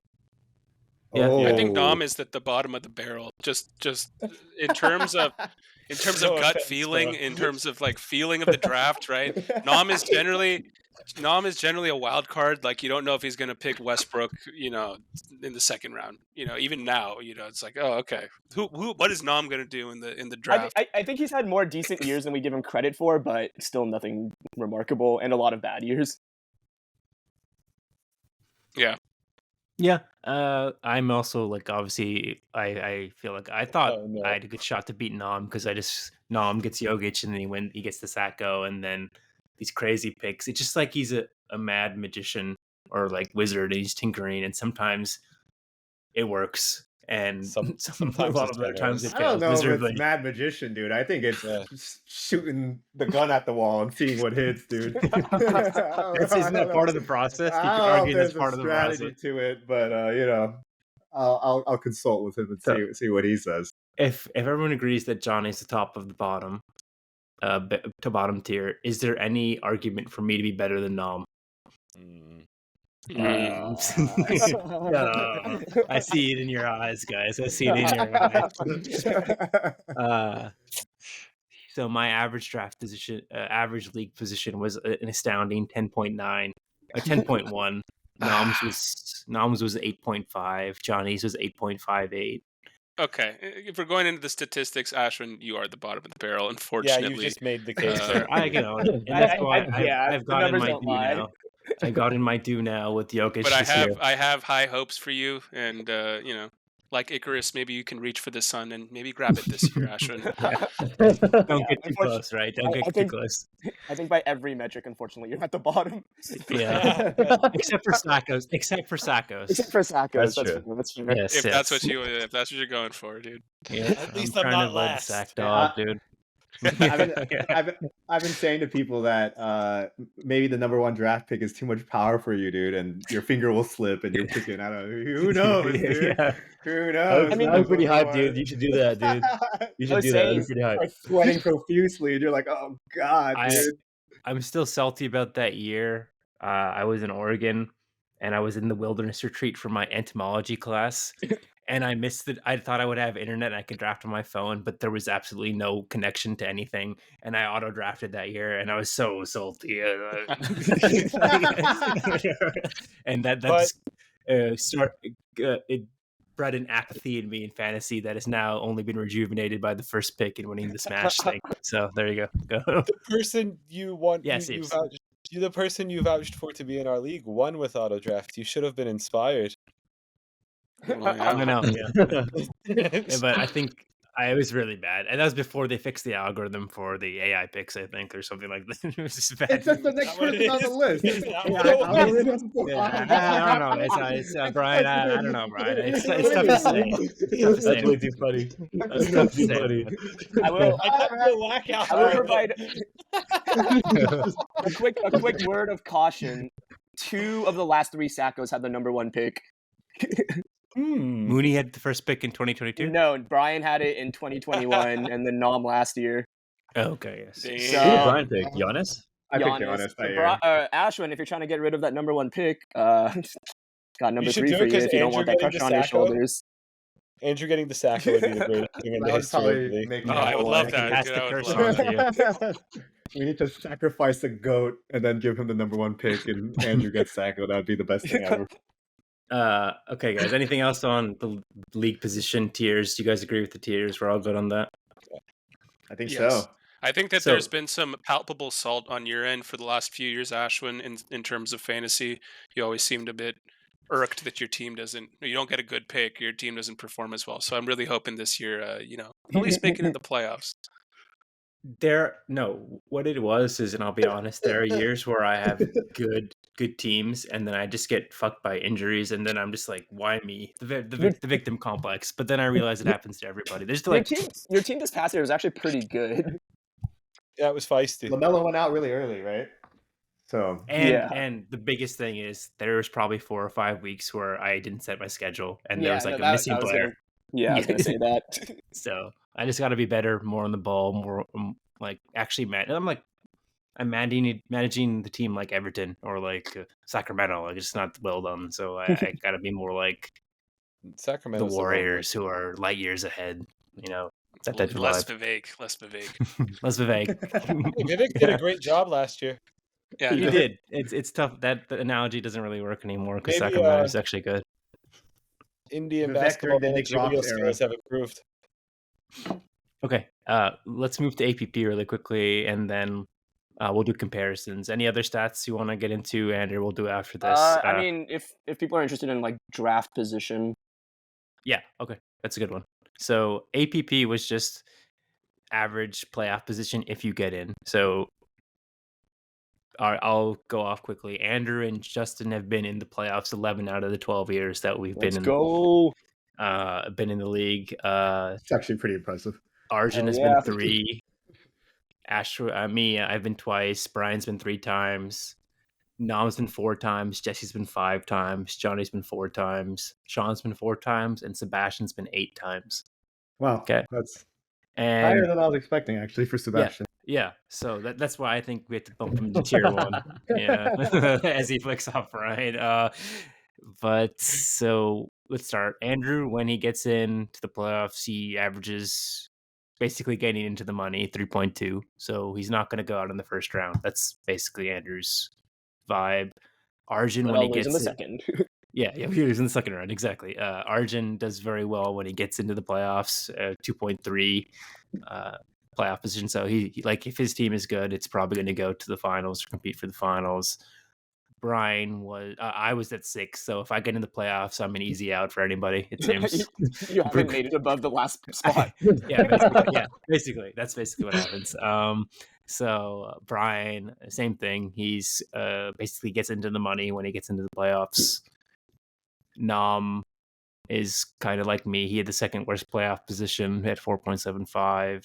Jesse's in the money every time he gets in. Johnny's getting to the point where he could be out in the first round. Justin actually could be out in the first round pretty often, but that's probably more because he's in the playoffs so often.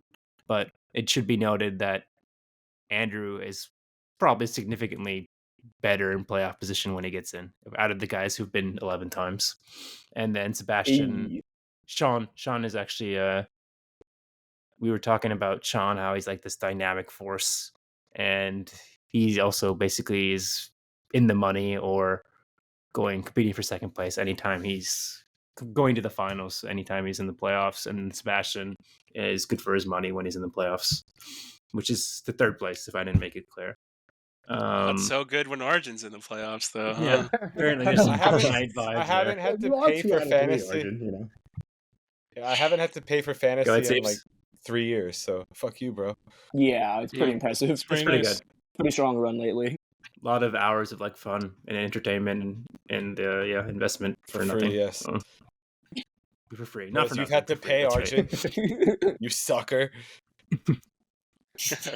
No, I think my winnings make it so I haven't paid. I've actually made money off of fantasy more Possibly. often. It's true. And If since you win, I've the won the modern year era, since you we get like, the money. yeah, exactly. I've won when the money started counting, dude. So, Yeah, I'm curious yeah. what the actual like money turnout. There's no way to calculate it because I don't remember what the That was payouts a used good to be. one. But Andrew, why don't you go over average draft position? I'm actually Sure. interested in this. Yeah. yeah, all right, let me pull it up real quick. I think mine will actually be pretty high. I've had a lot of pretty high picks. Yeah, well, we can. Well, I Like, divided it up between just the last 3 years and then kind of overall. So if we want to just focus on the past 3 years, so Brian has had the highest draft position Okay. at average of 4. So basically averaging the 4th pick over the last 3 years. Does that include this year? Does that include this year? No, I wasn't including the okay. one we just did yesterday. And then Sean is actually last, so that's pretty impressive because he just won, but he's at 8.33. That's significant difference, Brian. You've got a very nice Yeah, he's been very bounce lucky. of the ball, so to But- speak. You know, The there's snake also draft. 12 other rounds of the draft too. So you know, Yeah, and then the caveat is that like you can't really equate lower or worse draft position to because it's snake. Success. Like it doesn't always Yeah. mean you're in a Very worse true. position. Very true. for sure. Yeah. Definitely. But then, so overall, it gets, I guess, a little more interesting because even though we've, got 12 years of data, there's actually one or I guess 2 standouts with 2 people who have gotten really lucky in terms of draft positioning. And I hate to kind of say it, but Sebastian, you've actually been the luckiest. Your Really? average draft position is 5.25. That's pretty good. That doesn't Interesting. feel that way. Yeah. Not to mention the spoon-fed year as well too. What year was this? The lottery year. The lotto year. Yeah. Oh, for And then sure. Johnny that was was the dankest close year. behind. Johnny, I did not peg to have very good picks, but that was surprising. Yeah, to me. Johnny's had the second average best pick at He made 5.58. The Lifetime. biggest draft Lifetime, day yeah. trade with me. When Yeah, he traded Jokic me, for Jokic for Cat. Cat straight up. Pussycat. Ouch. and then He definitely lifetime would've won the worst. title.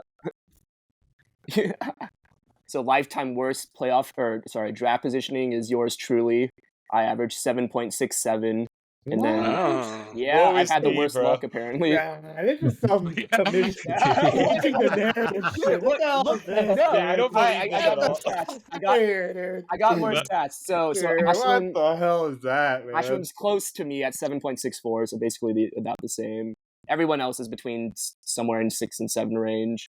But in terms of number 1 picks, so who's gotten number 1 picks before? 2 people have gotten number 1 picks twice, and that's Johnny and Jesse. And then 3 people have never gotten a number 1 pick, and that's me, Arjun, and Ashwin.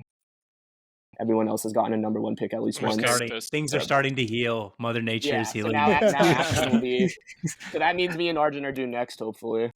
I don't know. I feel like one. Nowadays because the one is so fucking strong, like a Jokic. The big that- advantage. But it's It like- does vary. Like I some feel years like it is more there's so much competitive. talent in the league now that I don't Oh, yeah. care if it's like you can get such a sick player to watch anywhere Yeah. from 1 to 12.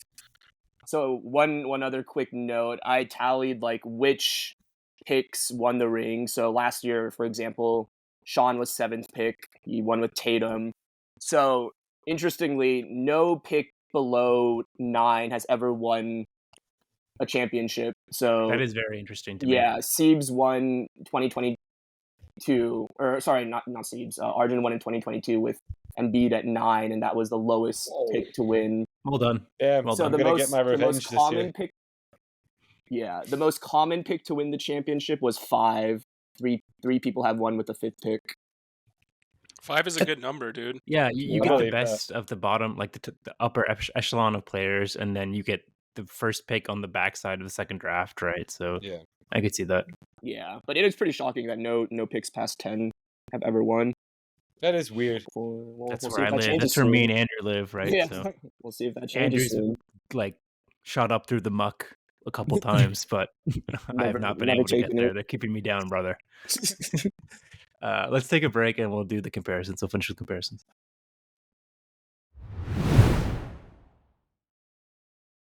Okay, so we're trying to make real life comparisons for all of these fantasy dynasties and franchises through the years. I'll kind of set the stage. What my read on are my team owners are, like all the team owners are, and what type of vibe they give off. And then I'll hand it off to the other guys to see what like comparisons they had. So I'll start with Andrew. Let's start with Andrew rather. Alright. It's the easiest one. So my read was top tier, but chronically chokes when the going gets It's tough. true. It's true. Um, yeah, I'm glad you admit it. We don't have to argue about it. But anyone else want to talk about Andrew? He's Doc What's your read Rivers. on A? He's Doc Rivers. Okay. Yeah, he's Doc Rivers. I think He it's said pretty it I give him- appropriate. It's perfect. I give him 2000 Celtics. 2000 Celtics. Wins one championship early and then just rides that coattails Yeah. forever. That's a good one, JT. Yeah, that's a good one. I'm still I said- competitive, but not yet. Yeah, still competitive, but yeah, no, hasn't won since. I would say Arsenal. I said Arsenal for Andrew in the earlier years when they would have like really good starts and like play well for like 80% of the season. In the last 20, they would just break down completely and sputter to a stop, which kind of seems to happen with Andrew. So, anybody else Yeah. have any comparisons for Andrew? Brian, Arjun? No, I mean, I think I like the Doc Rivers one quite a bit. The And the he's a bumbling doctor. in the late game season. He is a doc, dude. Yeah. He is a doc. So I actually Doc like Caw. that one quite a Doc bit. Caw, bro. Doc Caw in the house. Okay. Arjun. Oh, So 2-time chip winner, Oh, I but got very one. poor performance in the I league. have a perfect one. Okay, Who go you ahead, Seeps. He's Eli Manning's New York Giants. Oh, that's harsh. Oh man. But- And you hate them, Steve. So Yeah, but you've beat Justin twice, right? Justin, I would say, is the best player in the league's Yeah. history. And you've beat him twice for your 2 titles in your only 2 good seasons. So you're definitely like those Eli Manning Giants teams where you're Justin's just the like, Patriots? why is this happening? Yeah, I would say Justin can be the Patriots. I'll give him this. he needs an active God Appreciate it, patch dude. on the Appreciate helmet, like win basically. yeah, so Oh, Arjun's Eli Manning's New York Giants, and I feel it's very apt. Hey, I'll JT. take it, dude. JT, you had one. yeah. I mean, I only did basketball teams, but I did That's Cleveland fine, that's fine. Cavaliers. Where it's I like thought they just about have that. huge peaks I and have- valleys, but when they peak, there's like unstoppable. But when they suck, they fucking suck. Yeah. Yeah, Oh, no, that's Beating what the happened. Warriors. I have actually have them for another somebody team else. as the Cavs. Yeah. Yeah, same here. I But think that yeah. My comparison was the post Kobe Lakers. So, we won a ring, but outside of that ring, we've been pretty damn mediocre, if not just Oh, that's a terrible. good one. I had that for That's someone actually a else. very With good one. the close repeat. Yeah. Or post Kobe Powell. Yeah, LeBron basically. Oh, I'm just gonna be the Braun bubble title this year, dude. You guys should fucking see it. I'll show For you. COVID. okay. I'm next. I said I was very honest. I said the worst player over the 13 years, but never tanks and bottoms out. He's been awarded this year by the league for playing the right way, and he's never sniffed top 3, but has avoided Sacco's all but opening year. So I thought I was the Utah Jazz. No. No way. Dude. I got one for you. Okay, fine. Of the 5 of us, I'll tell you I also said why it's Bobcats. Bobcats. Yeah, you have the Steven Jackson like random playoff year where they still went out in the first round, I think, in a sweep. But other than that, yeah, you're basically Bob Johnson's Charlotte Bobcats. Bobcats across the board Yeah, for all I of you, wrote- though, you said. Charlotte Bobcats. I wrote Bobcats bro. and I didn't need had more Bobcats description. too. I had Oh, Bobcats too. I gave them Unanimous Bobcats. Utah Jazz. You're I out of your gave damn mind them to pick your pre-2023 Utah Jazz. Kings. Only because of his picks this I'll year. take that. I'll take No, what but you he- do with me. Where That's it was fine. like He- they notoriously sucked, but then this year is his make or break because they're acquiring a big man, which is Jokic for Ashton's him. made So the playoffs. He's made the playoffs once, which Oh. the Bobcats did. that's true. Twice, brother. But yeah, Don't Oh, cut for me sure. short. I think the Bobcats are so perfect. Yeah, Boggs That's is pretty fine. good. I'll take it. It's all in the fun. Brian. It's all in the fun. So go I'll ahead. set the stage for Brian. Yeah. For He someone has who can play up to the level of top tier players, surprisingly finds himself in the below average group for league placement. Where's the vision, bro? I think, I think it's pretty. I mean, I think it's pretty consensus. I'm the 2011 Mavs. I have one championship from a massive carry job, and then after our star has left, pretty subpar performance overall. But as we're entering the modern era, we got Luka, we got Kyrie, who may be a resurgence, and as I'm having a more recent resurgence. So I think 2011 Mavs or just Mavs in general is pretty apt. I agree. Always thought it was that too. perfect. They are pretty dysfunctional now these days, Brian. Better than they were post-title. Yeah. That's true. That's true. Way better, dude. Yeah. Like, way better. Okay. And is everyone gonna let Brian's self-comparison stand? Anything Yeah, I've else? always Yeah, liked no, I it. agree. Okay. Move on to Nam. What I said was, for all the shit he gets, he puts up good seasons, but he will never escape the first pick Sacco label. And so, what are your comparisons for Nam? Donald Anybody? Sterling's Clippers. That's pretty I had hilarious. Clippers for someone I else. don't even think those Clippers were that bad.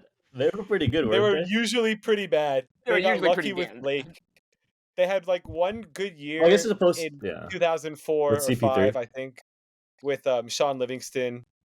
They were like pretty good one year. I think there was like other. I can't even remember who else was on that team, but it was a fun team. But usually, they make Elton pretty Brand. baffling decisions, and like I likened the Westbrook pick to the Clippers picking Michael Olowokandi with the first overall pick. or the Bynum pick. Yeah. Picking Bynum Oh third yeah, overall exactly. Yeah. when he didn't play a So, single yeah, game. So are you comparing Nam to Donald Sterling? In a way, yeah. Unfortunately, seems like Well, a Quirky well, guys, right? much better version. Yeah, quirky guys, dude. Quirky guys, dude. guys. Most likely to say something real crazy. Most likely to say Yeah, something exactly, real crazy, I dude. love that comparison. Unfortunately, I had Clippers on for somebody else. Actually, the next person. No one else has anything else for Nam. I mentioned Kings, but I think the Clippers work better. I had Kings as well, actually. I had Hornets. I like Clippers better, actually. Yeah. I So had you have Kings. Ash as the I like Bobcats Clippers and better. Nam as the Hornets. Yeah. No. What I was saying is that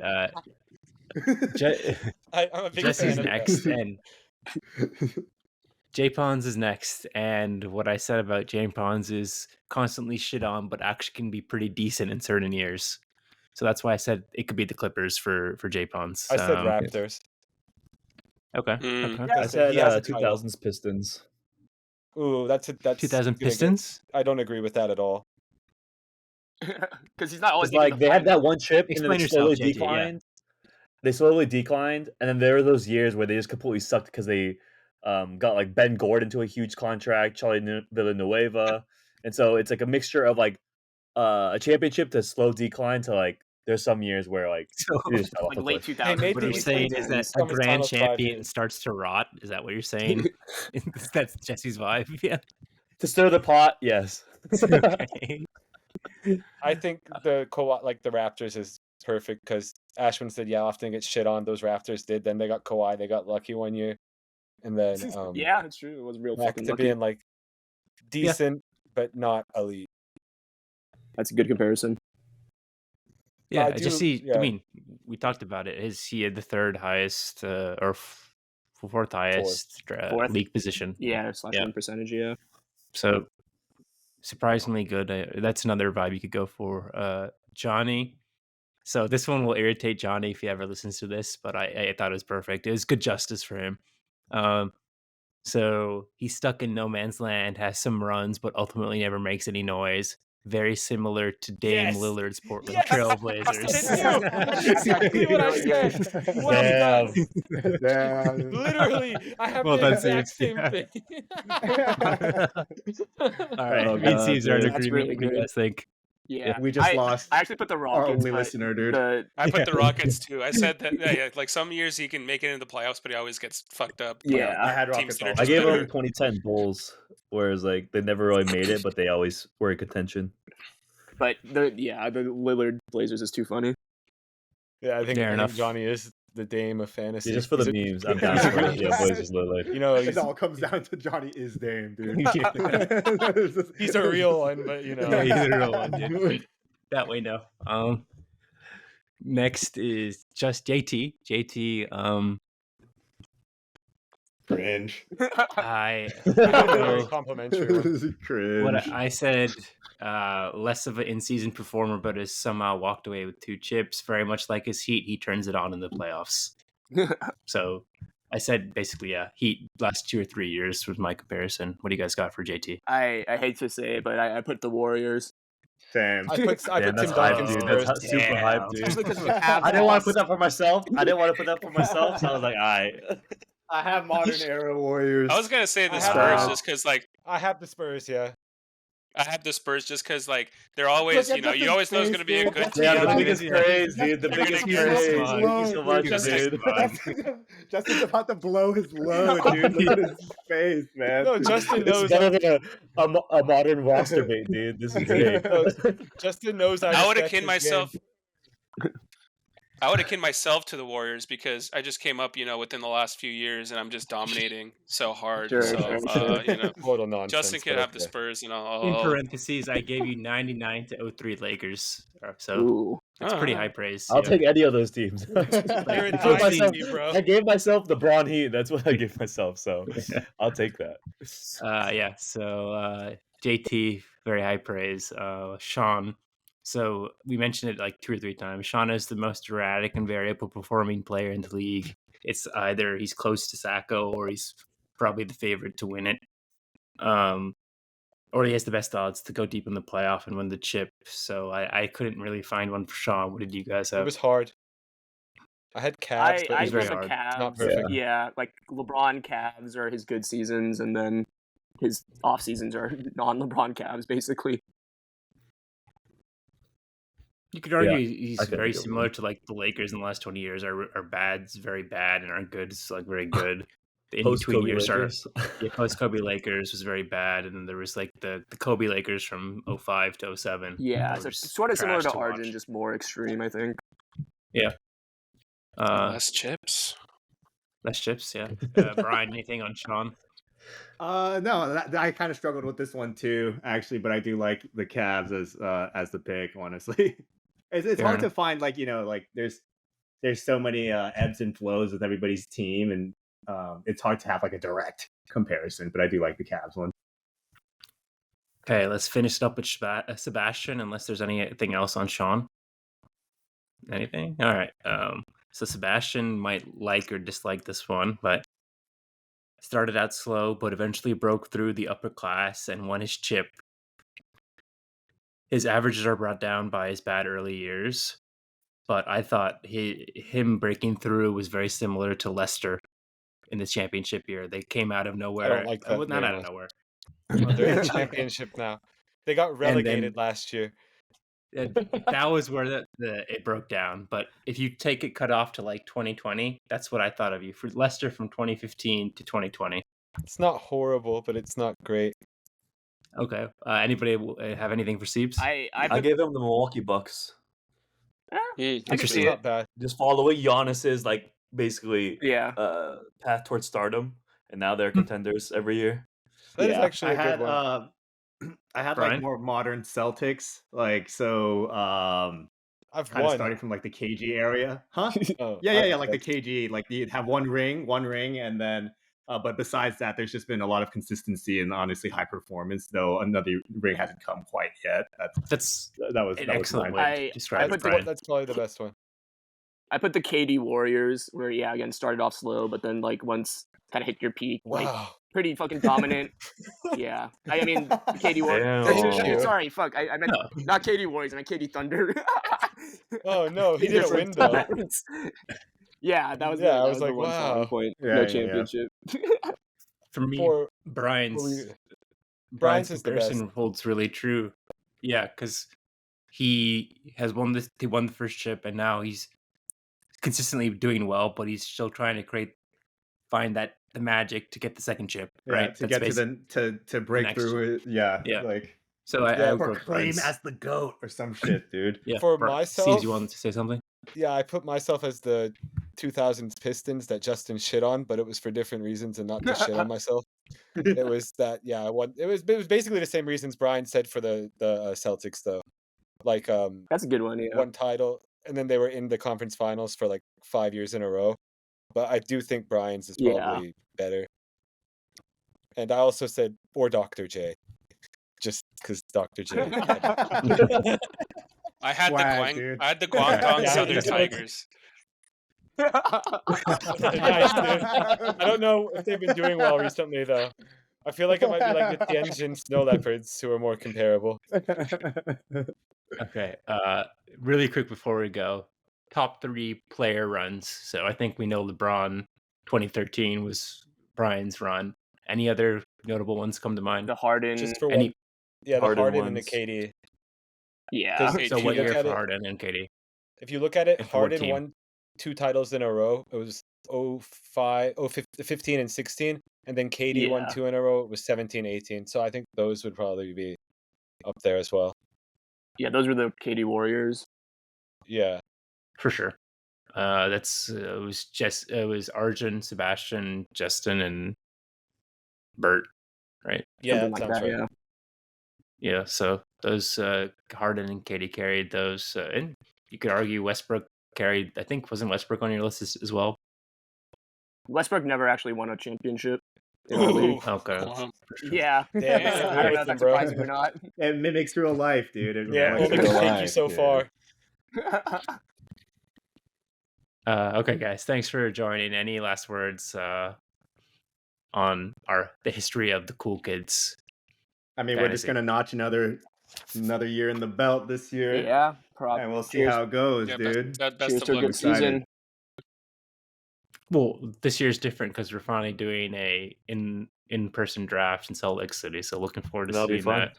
Do you have activities Live planned, Andrew? Bool boys, dude. I don't. well, Well, I'm sure we'll Yeah, make there something should be work. Bool Boys live episode, dude. Yeah, live podcast, dude. Yeah, we'll do a live pod from there while during the draft. Somehow we'll figure it out. 2 weeks That's the plan. away.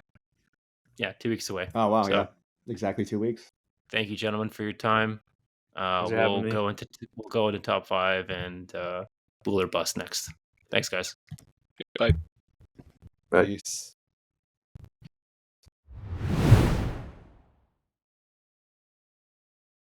All right, top 5 Bool or bust. Got the original 2, the OG 2, Brian and Sebastian. Just finishing up the segment on fantasy. I think that was fun. Wasn't it fun? Yeah, Yeah, it was Oh, good. Very fun. Yeah. So let's start with top 5. Top 5 this week was mine, and it was fruit. What's Nice. that? What's that? Yeah, Let's not let Brian. Nice and simple, dude. Nice Yeah, and simple. well, I please. like it, dude. Yeah, so before we do that, I have a little funny story. So as you guys can see, I purchased this air purifier yesterday, and I turned it on. It came in through Amazon, and I turned it on, and it was just like a jet engine. And I didn't feel like it was doing anything. No air was coming out. It was just like the sound of massive induction without anything happening. And then I turned it on today when I got back from work today. Still the same thing. And then I see like this crevice and I open it. And then apparently you're supposed to remove the filter from all the plastic. So there's I knew Well, it. yeah. I knew it. Right when you started the story, I was like, "Oh, this guy forgot to take something out, dude." the quick instructions literally said plug it in and press play. Or press power. I don't know how they missed that. I actually did read the instructions. I would take the blame if you don't read instructions, but I read the instructions and that there was nothing about it. So I don't know about that one. Okay. Are you enjoying it? Because I've had an air purifier at one point, and I honestly don't think it did anything. I slept really I well feel like yesterday, but it the wasn't only even use working. for it, Yeah. use for it that I've had is when there were like fires, like, Oh, that's a pretty good and it use. was so True. bad that there was like ashy smell. That was the only real time I've ever really used one. But I don't So know. I'm not opposed. my sisters are convinced that there's many allergens in my dad's old carpet. So she's requested that everyone get one for each room in the house. So my dad took one. I finally got one like 3 months later. So yeah, here we go. I can believe it. Yep. So top 5 fruits. Why don't Sebastian start us off, and then we'll go Brian, Oh, and then I'll okay. finish. So many good choices. It was actually kind of hard to narrow it down. It was. We'll go 5 cotton candy grapes. I don't know if you guys have had them, but they're delicious. Yes, they are. Yes. Why 4 cotton sugar. candy? I don't know what cotton candy grapes are actually. What's the They're difference between they're just regular grapes that are grapes? flavored like cotton candy, basically. What? Yeah, they basically taste exactly like cotton No, candy. they're like alike for like. It's almost Yeah. sickeningly sweet, Brian. Like that's how Oh, it's like. interesting. Strange, yeah. Yeah. I'll have to cop some. No, it's Four, a good choice. yeah, they're good. 4, I'm gonna go with Sugar Bee apples. Believe that's a brand that I don't know what really the type of apple is, but they make this one type of apple that I find to be very delicious. 3, I'm going with mangoes, but only mangoes when you're in Asia. I don't find mangoes in California to be very good. So especially and specifically when I was in Taiwan, the mangoes were probably elite. Like they would have been number 1 if I was living in Taiwan and eating mangoes regularly. But I don't, so here we go. 2, I'm going with kiwis. Oh, interesting. Oh, interesting. Yeah, I love kiwis. It's a bit of a hassle to eat, but they're very good. And 1, I'm going with classic strawberries.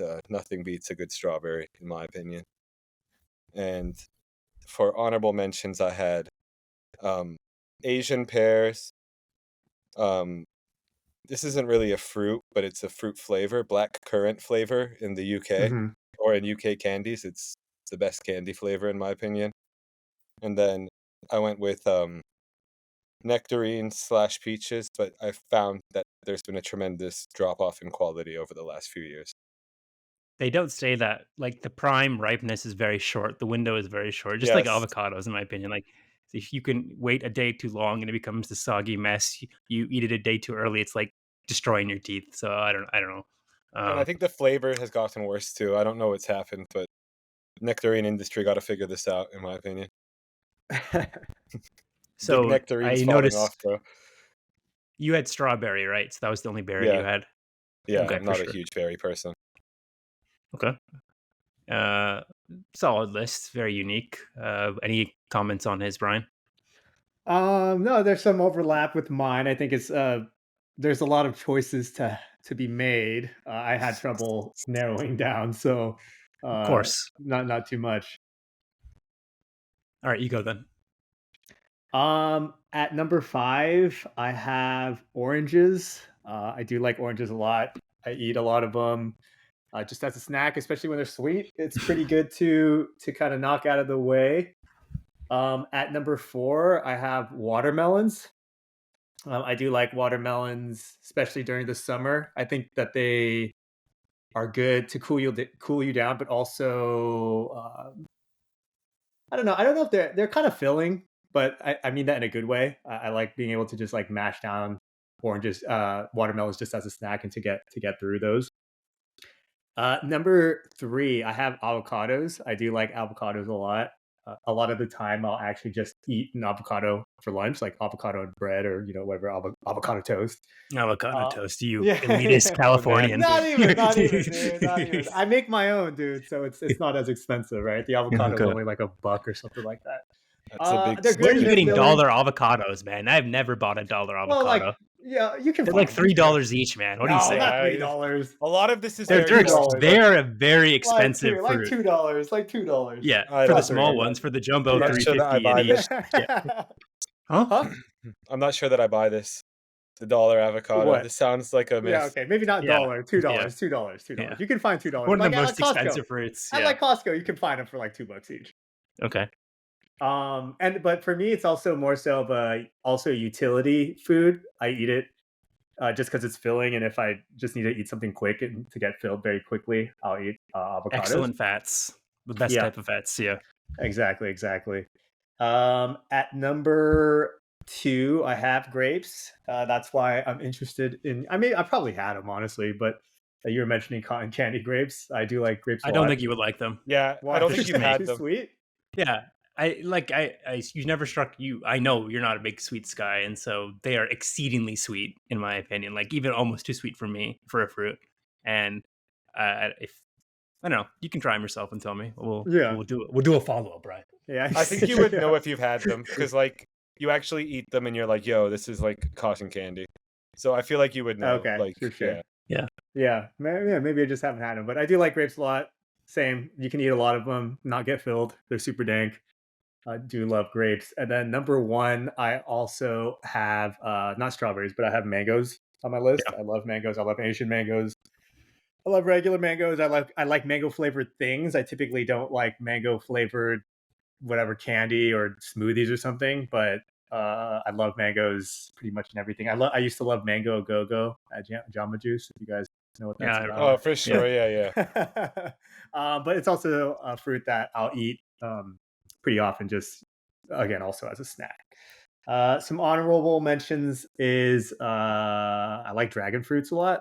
Dragon fruits, pretty fundamental to a lot of Asian snacking is dragon fruits, and then also I don't love this fruit, but it's an honorable mention also because it's a big utility fruit for me. It's bananas. Similar, I like you just eat a just eat them, banana. man. You eat them to Yeah, eat them. yeah, exactly. I don't love the flavor, but like after a workout or after a bike ride or before a workout, I just need some energy real quick. I'll mash down a banana. So it had to make my honorable mention just for its pure utility. Yeah, And that's it for me. that's a good segue into mine. But before we go into mine, I have one question for you both: opinions on frozen grapes. No. It's a big fad, and you guys didn't mention it, so I assume you're just reading them. I don't I'm not mind freezing them. my grapes. I think the they're hell is this? Yeah.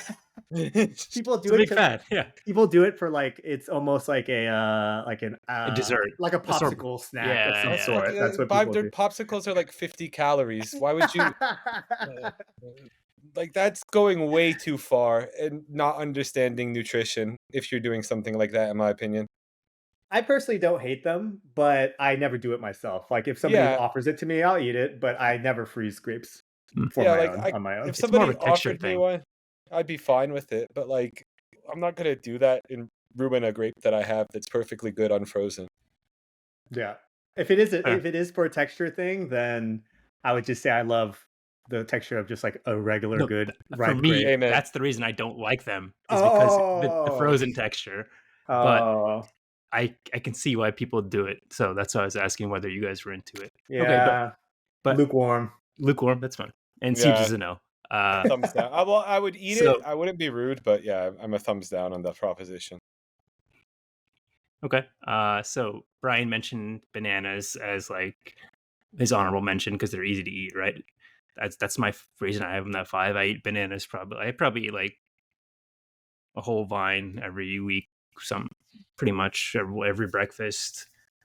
After exercising and stuff, I don't really like the taste that much, but like Ryan said, but they're just so useful and easy to take anywhere and are easy on the stomach. So yeah, bananas at 5. At 4, I was between two minds. I was either plums or Hmm. like a berry, blackberry or raspberry. But I think I'll go with plums. I'm a big fan of plums. Especially another fruit that has problems being ripe. You have to hit it at the right time, and the time is very short. So that's why I like you can't just have plums on hand all the time. They're very seasonal. But I do love number plums. 3, It's a yeah, great choice. 3, I go lychee. I think, That's a good pick. yeah, it's kind of a hassle to unpeel them and the pit and stuff. But if the flesh itself is just if you hit it at like peak ripeness and it's a good quality lychee, it's just amazing taste for a fruit. To think that like a plant is developing these things and it's the sweet and the stank is crazy to me. Lychee at 3. So in between two minds again for 1, 2. I think I'm gonna go. I think I'm gonna go 2 Chinese pear. Big fan. Steve's mentioned Asian pear, kind of the same thing. Yeah. That like crisp when it's cold and crisp, it hits really well. Had it for like all my life. Really enjoy it. And then 1, a mango. I love mango and many different things. Mango lassi, mango shake. Just mango by itself. Mango flavored ice creams and yogurts and stuff like that. Yeah, I'm down. So all around down for mango. And even I don't know, I haven't done this in a while, but when we used to get mangoes pretty often as a kid and like eat them right before they're ripe, they become like sour. And it's a very chill proposition. I'm a big fan of like slightly unripe mangoes too. Yeah, I'd So agree my with that. top 5. So, top 5. Any comments on mine, or move to Bool or bust? Are I think solid, dude. avocados Go ahead. widely like considered to be a fruit in this regard? I've never really thought of them as that. I've always thought think they they were. I are. mean, they're like tomatoes. Like, yeah, we call tomatoes are technically a fruit, but like it's kind of a I vegetable. was just going by The seed, right? biological definition, which would be Yeah. that it has seeds. Yeah. And then, Or central didn't- seed or something, some classification. Yeah. I didn't consider like utility when I was making my list, but if I had, I would have agreed with you guys with bananas. Like, I don't hate the taste of bananas. I think they're quite good, but Yeah, I they're like also, bananas. like one of the most useful fruits. So that was a good call by you two. I would have definitely included them. Honorable mention for me is probably raspberry, blueberry, maybe cherry. Those 3. The last 2 are the worst 2 fruits, in my opinion. Blueberry?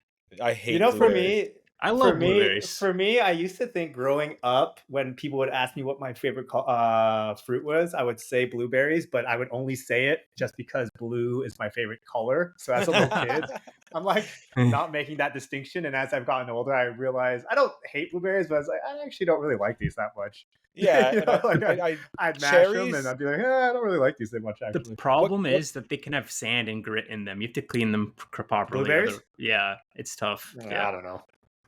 What kind of cherries are you liking? Because there's only one. The yellowish cherries are the best ones. The rest of them are kind of ass.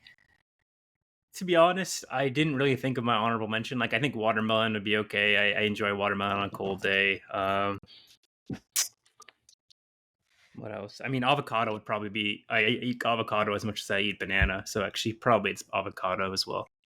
What about you guys? You said your honorable mention, right, Steves? Yeah, it was Asian pears, nectarines, peaches, and not really a fruit, but black Brian? currant flavor. Mine was Yes. dragon fruit, and then bananas was my honorable fruit. Very good. Okay, let's move to Bool or bust. I can start off this week. I have. It's not particularly like saucy or anything, but I'm selling. I don't know if this is appropriate, but when it's just very small Bool.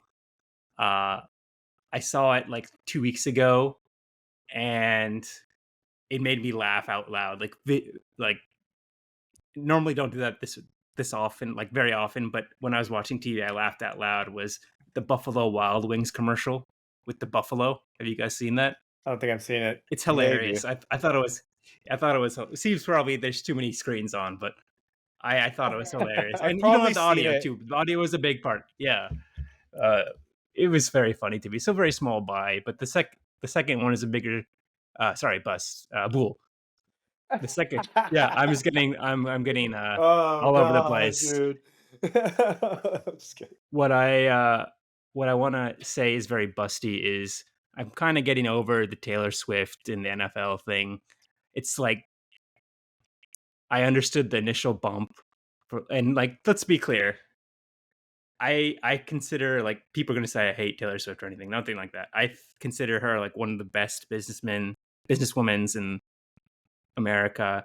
She's captured nostalgia in a way that, like, and young love, I suppose, the word, in a way that is very like marketable and profitable.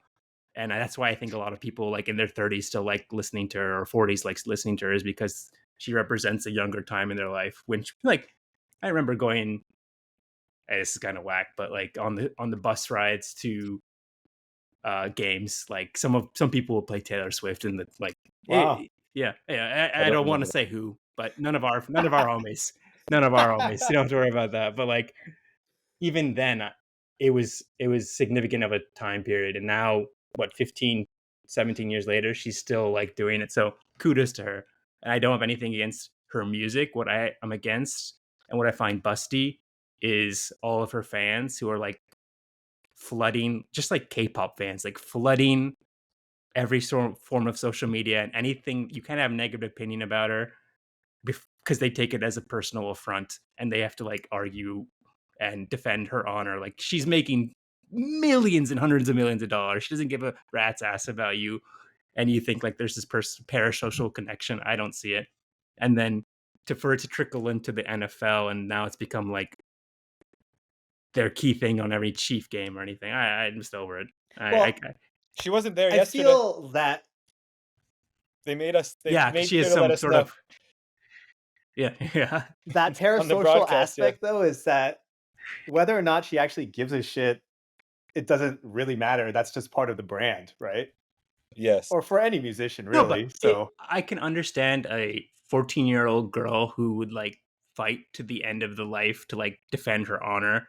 But if you're like a 28-year-old or 35-year-old who has your own life, you might even have kids at that point. Like, why are you fighting? There are more important things in your life than a superstar person who's making all this money and Well, doesn't care about you. I think Am part I of missing? it. Yeah, go ahead. No, I don't think you're wrong, but I think part of it is, especially about the period of time that she came out. You said it. She captured a moment of young love or a particular feeling that people had at a certain time in their lives, and she still represents that, even though Mhm. she has Yeah, exactly. Yeah. also aged. I mean, just to give an example, my sister loves Britney Spears still, even though Britney Spears is, on Pretty Instagram whack. dancing with knives and Yeah. slapping her ass with knives and stuff like that. And I think, and I don't think there's anything wrong with that. I think it's just that these celebrities, and that's a lot of what celebrity is, capture a certain feeling or moment in people's lives, and even though it may deteriorate. And let's just be clear, Taylor Swift is like doing great, right? She's still making music, she's still killing it on stage. So I don't see, while I don't think you're wrong, I don't see a lot of problem with people just wanting to have a little bit of escapism through Taylor Swift. It's a little more weird for me for like Britney Spears, who she has no more light in her eyes, and people are Yeah, still. I know exactly what you're saying, right? People are still kind of trying to get her back. So I We'll don't know. we'll let Teeps have the final word on Taylor Swift. I just want to say like one more thing about this is that she yes, she did what you said. Like she captured this moment in time and stuff, but the collision of two worlds is what the problem is. You have like Okay. Yeah. this hard, like a very specific demographic that watch football, and they're trying really hard to hamstring together just for the sake of like a bump in numbers for a couple weeks. And I think it's degrades. A lot of football fans are complaining. Steves would know better that like it's kind of when you watch those previous Chief games, it was a little distracting. No. It can be distracting if you let it distract you. I found it sometimes to be a bit much. A lot of the like cheesy commentator innuendos that they'd use, like, "Oh, it's a real love story between Kelsey and Mahomes." Blank It's space like, pass. come on, like we all know that Taylor and Travis have like started this romance, I guess. I'm careful to not be too critical of it because it's cool that it's getting a new demographic to watch the games. Not that the NFL needs It doesn't more need it. Yeah, viewership. does it need it? Like, It's never bad for more people to watch your product, but but is it? Can I interject? Isn't it a problem when it starts to alienate your core audience? it's not going to alienate anybody. Yeah. NFL I fans think it are. aligns with the core. I think it aligns with the core audience. Dude, Honestly, do you know how Oh, boy. NFL fans don't fluctuate like that? You're either an NFL fan or you're going to become one, or you're just not interested. Like, there's nobody leaving the NFL. We all heard the stuff after the concussions. Oh, I don't know that I can watch this anymore. Viewership still went up. We've heard it after Kaepernick. Oh, I'm not going to watch it if these guys are going to take knees during the anthem. People still watched it. Taylor Swift isn't going to affect any of that. People just like to bitch and moan about things. Like, But you could see brand loyalty falter with something like Bud Light. All those people were drinking Bud Light just like that, gone. That was over exaggerated too when you look at the numbers. It wasn't really that big of a deal. They've had a pretty bad quarter, man. Yeah, but still, like very bad. Yeah. I would say you'd have to compare it to the rest of the market, and I don't think it's like that big of a deal. And I'd say and T Swift is a lot less controversial than the Bud Light controversy. Yeah, that is true. That was we don't even need much to get less. into that because that was not Yeah. controversial. That was just a certain Yeah, or segment whatever. of society. I'm just saying being- controversial. For Yeah. some people, exactly. it was. For Steves. Come on, it for was. people. You have to admit, Because some they're I'm people not saying it to was. me, but I'm because just they're saying in general. creepy and intolerant, but we shouldn't really placate the minds of people who are so wildly intolerant that they're going to be I agree. freaked out about something like that. That's fair. But anyway, back to the subject at hand. Yeah, I don't really think the Taylor Swift thing is alienating anybody. I might not necessarily be the world's biggest fan of hers, I think she has a lot of good music, but some things around her have always kind of like been like, oh, what's the big deal? But I will say, like, even if you're not a huge fan of her, that tour she did where she was giving her fans at every stop like 3 hours of her music is one of the most impressive Oh, things that a amazing. musician has ever done. For So sure. like you can't really have any qualms with the fan service she's providing. She's done tremendous for her fans, and that's better than most artists ever will do. And it kind of the whole talk about her with the stan culture kind of like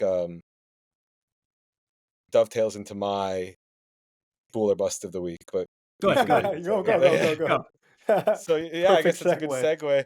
segue. So I have it's there's a Bool and a bust in this situation. So we'll start with the Bool. And the Bool is the whole Drake Joe Budden beef. It's just very funny to me that every single time Drake releases an album and Joe Budden, who has like often said he's a big Drake fan and loves his music, but recently every single time Drake drops an album, Joe is pretty disappointed like most of the people are. And he's the only person with a platform who's actually willing to say that about Drake's music. Most people always just kind of uncritically prop up Drake as if he's done something tremendous every single album. And I'd say I had to really censor what I wanted to say there. I didn't want to.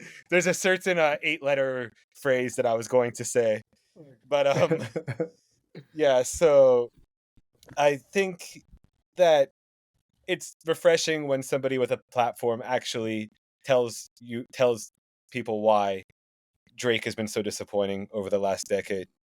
And it gets really annoying when you see people like that streamer Kai Cenat or academics or all these people going, oh, Drake really did it this time.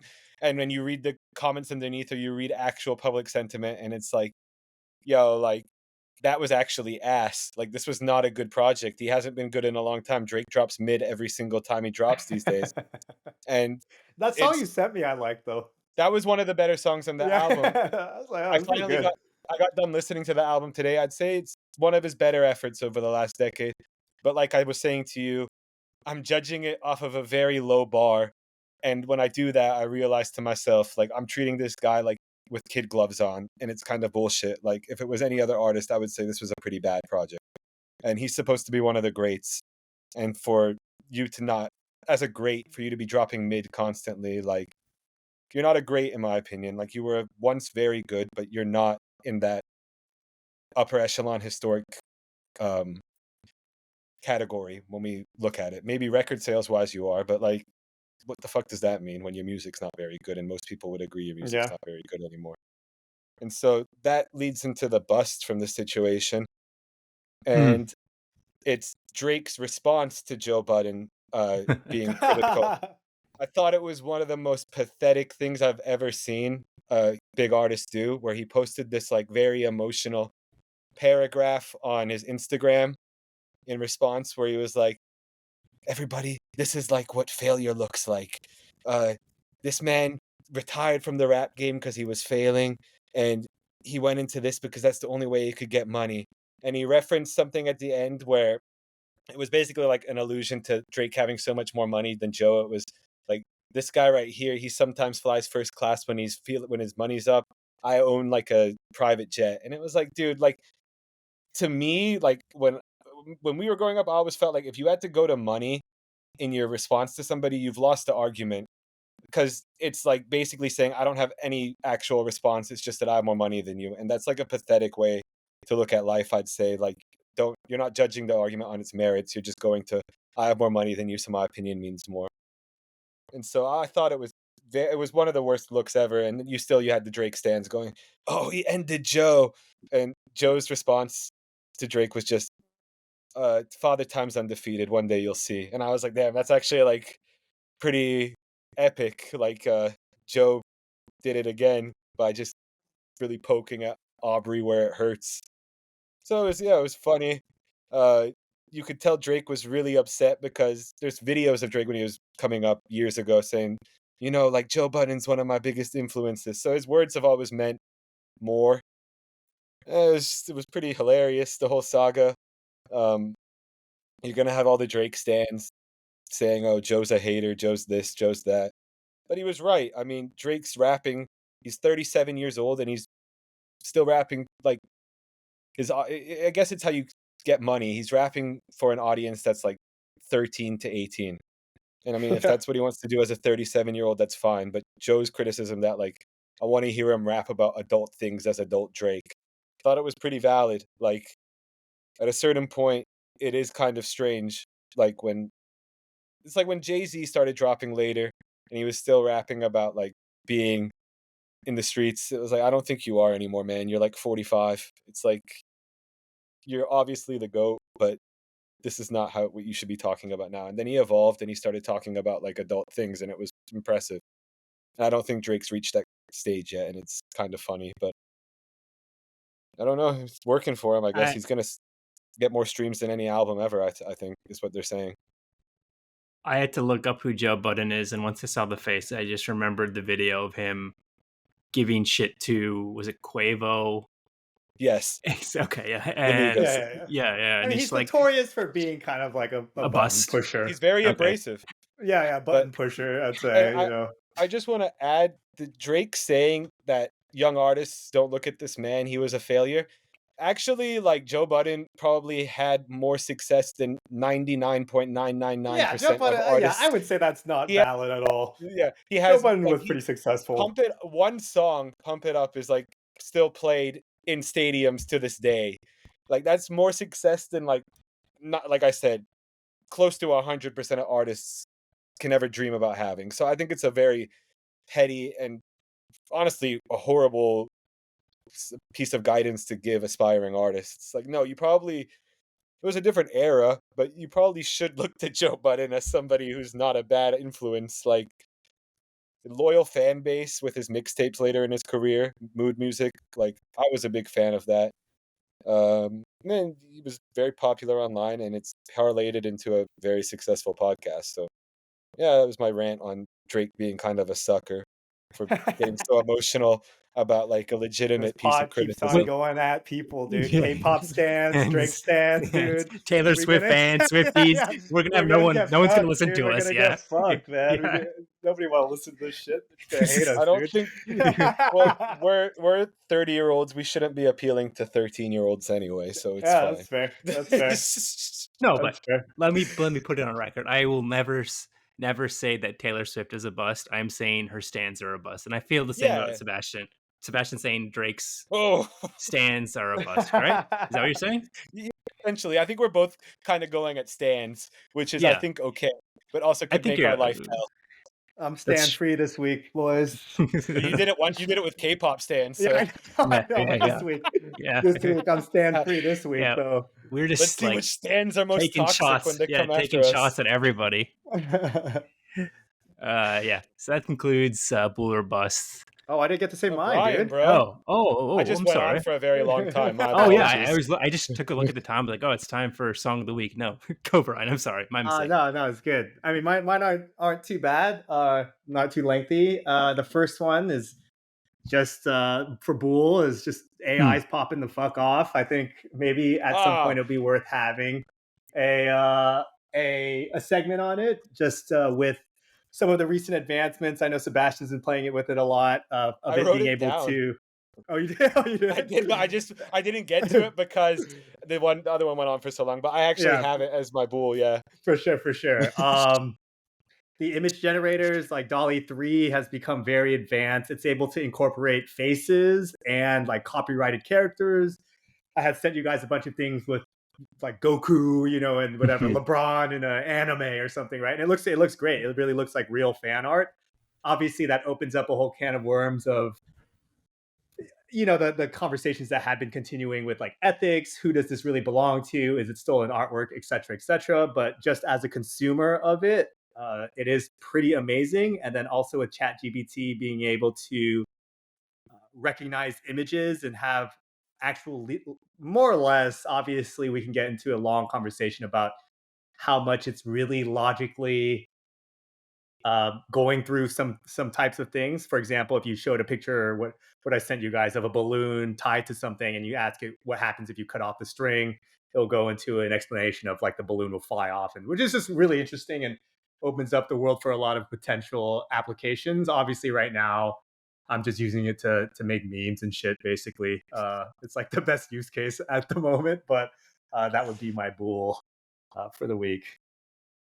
Solid Bool. Yeah. No one can complain. Chat GPT time hack. It's so sick, bro. We're not gonna get into what I'm using it for, but it's very fun. Yeah, for sure. And then just for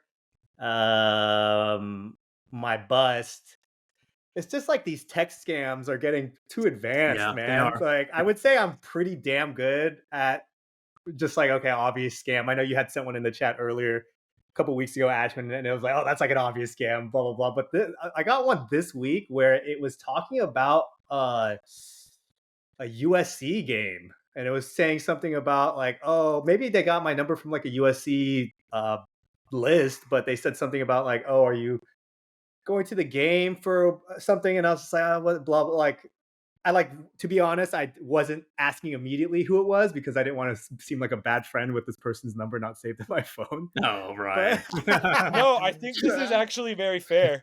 So I went back a few back and forths, and I was like, I don't really seem like I know this person. The vibe doesn't seem like it really makes sense of somebody I'd be friends with. And then I like asked the name, and then that's when it kind of launched the part of the conversation of like them needing money for some shit. And I was like, dude, I like legit got bamboozled 5-6 messages in of like something that I typically feel like I'm pretty good at recognizing. So the bust is these damn scam farms, dude. They're getting too fucking good. Too goddamn good. There's that subreddit scam bait. Have you seen that? I think I've seen some stuff on Where it. people like kind of play along, and then they like make these elaborate stories and like sure. It's trying to take advantage. And then of course it harkens back to the Kit Boga days of going after like the Indian scammers and like DDoSing them. I mean, I think he's still very popular. Like, is he really? Guy. Okay, I believe so. I used to watch He's a him back in the YouTuber. He's a YouTuber. Yeah. For those who don't know. But yeah, okay. Any other Bool or busts, Brian? No, that's all. Solid. Long pod this week again, but I like the fantasy thing. We should revisit it a couple times during the year, just like we're going to do with NFL and our NBA predictions. Okay, song of the week is Sebastian's. You want to give us a little 2-minute intro?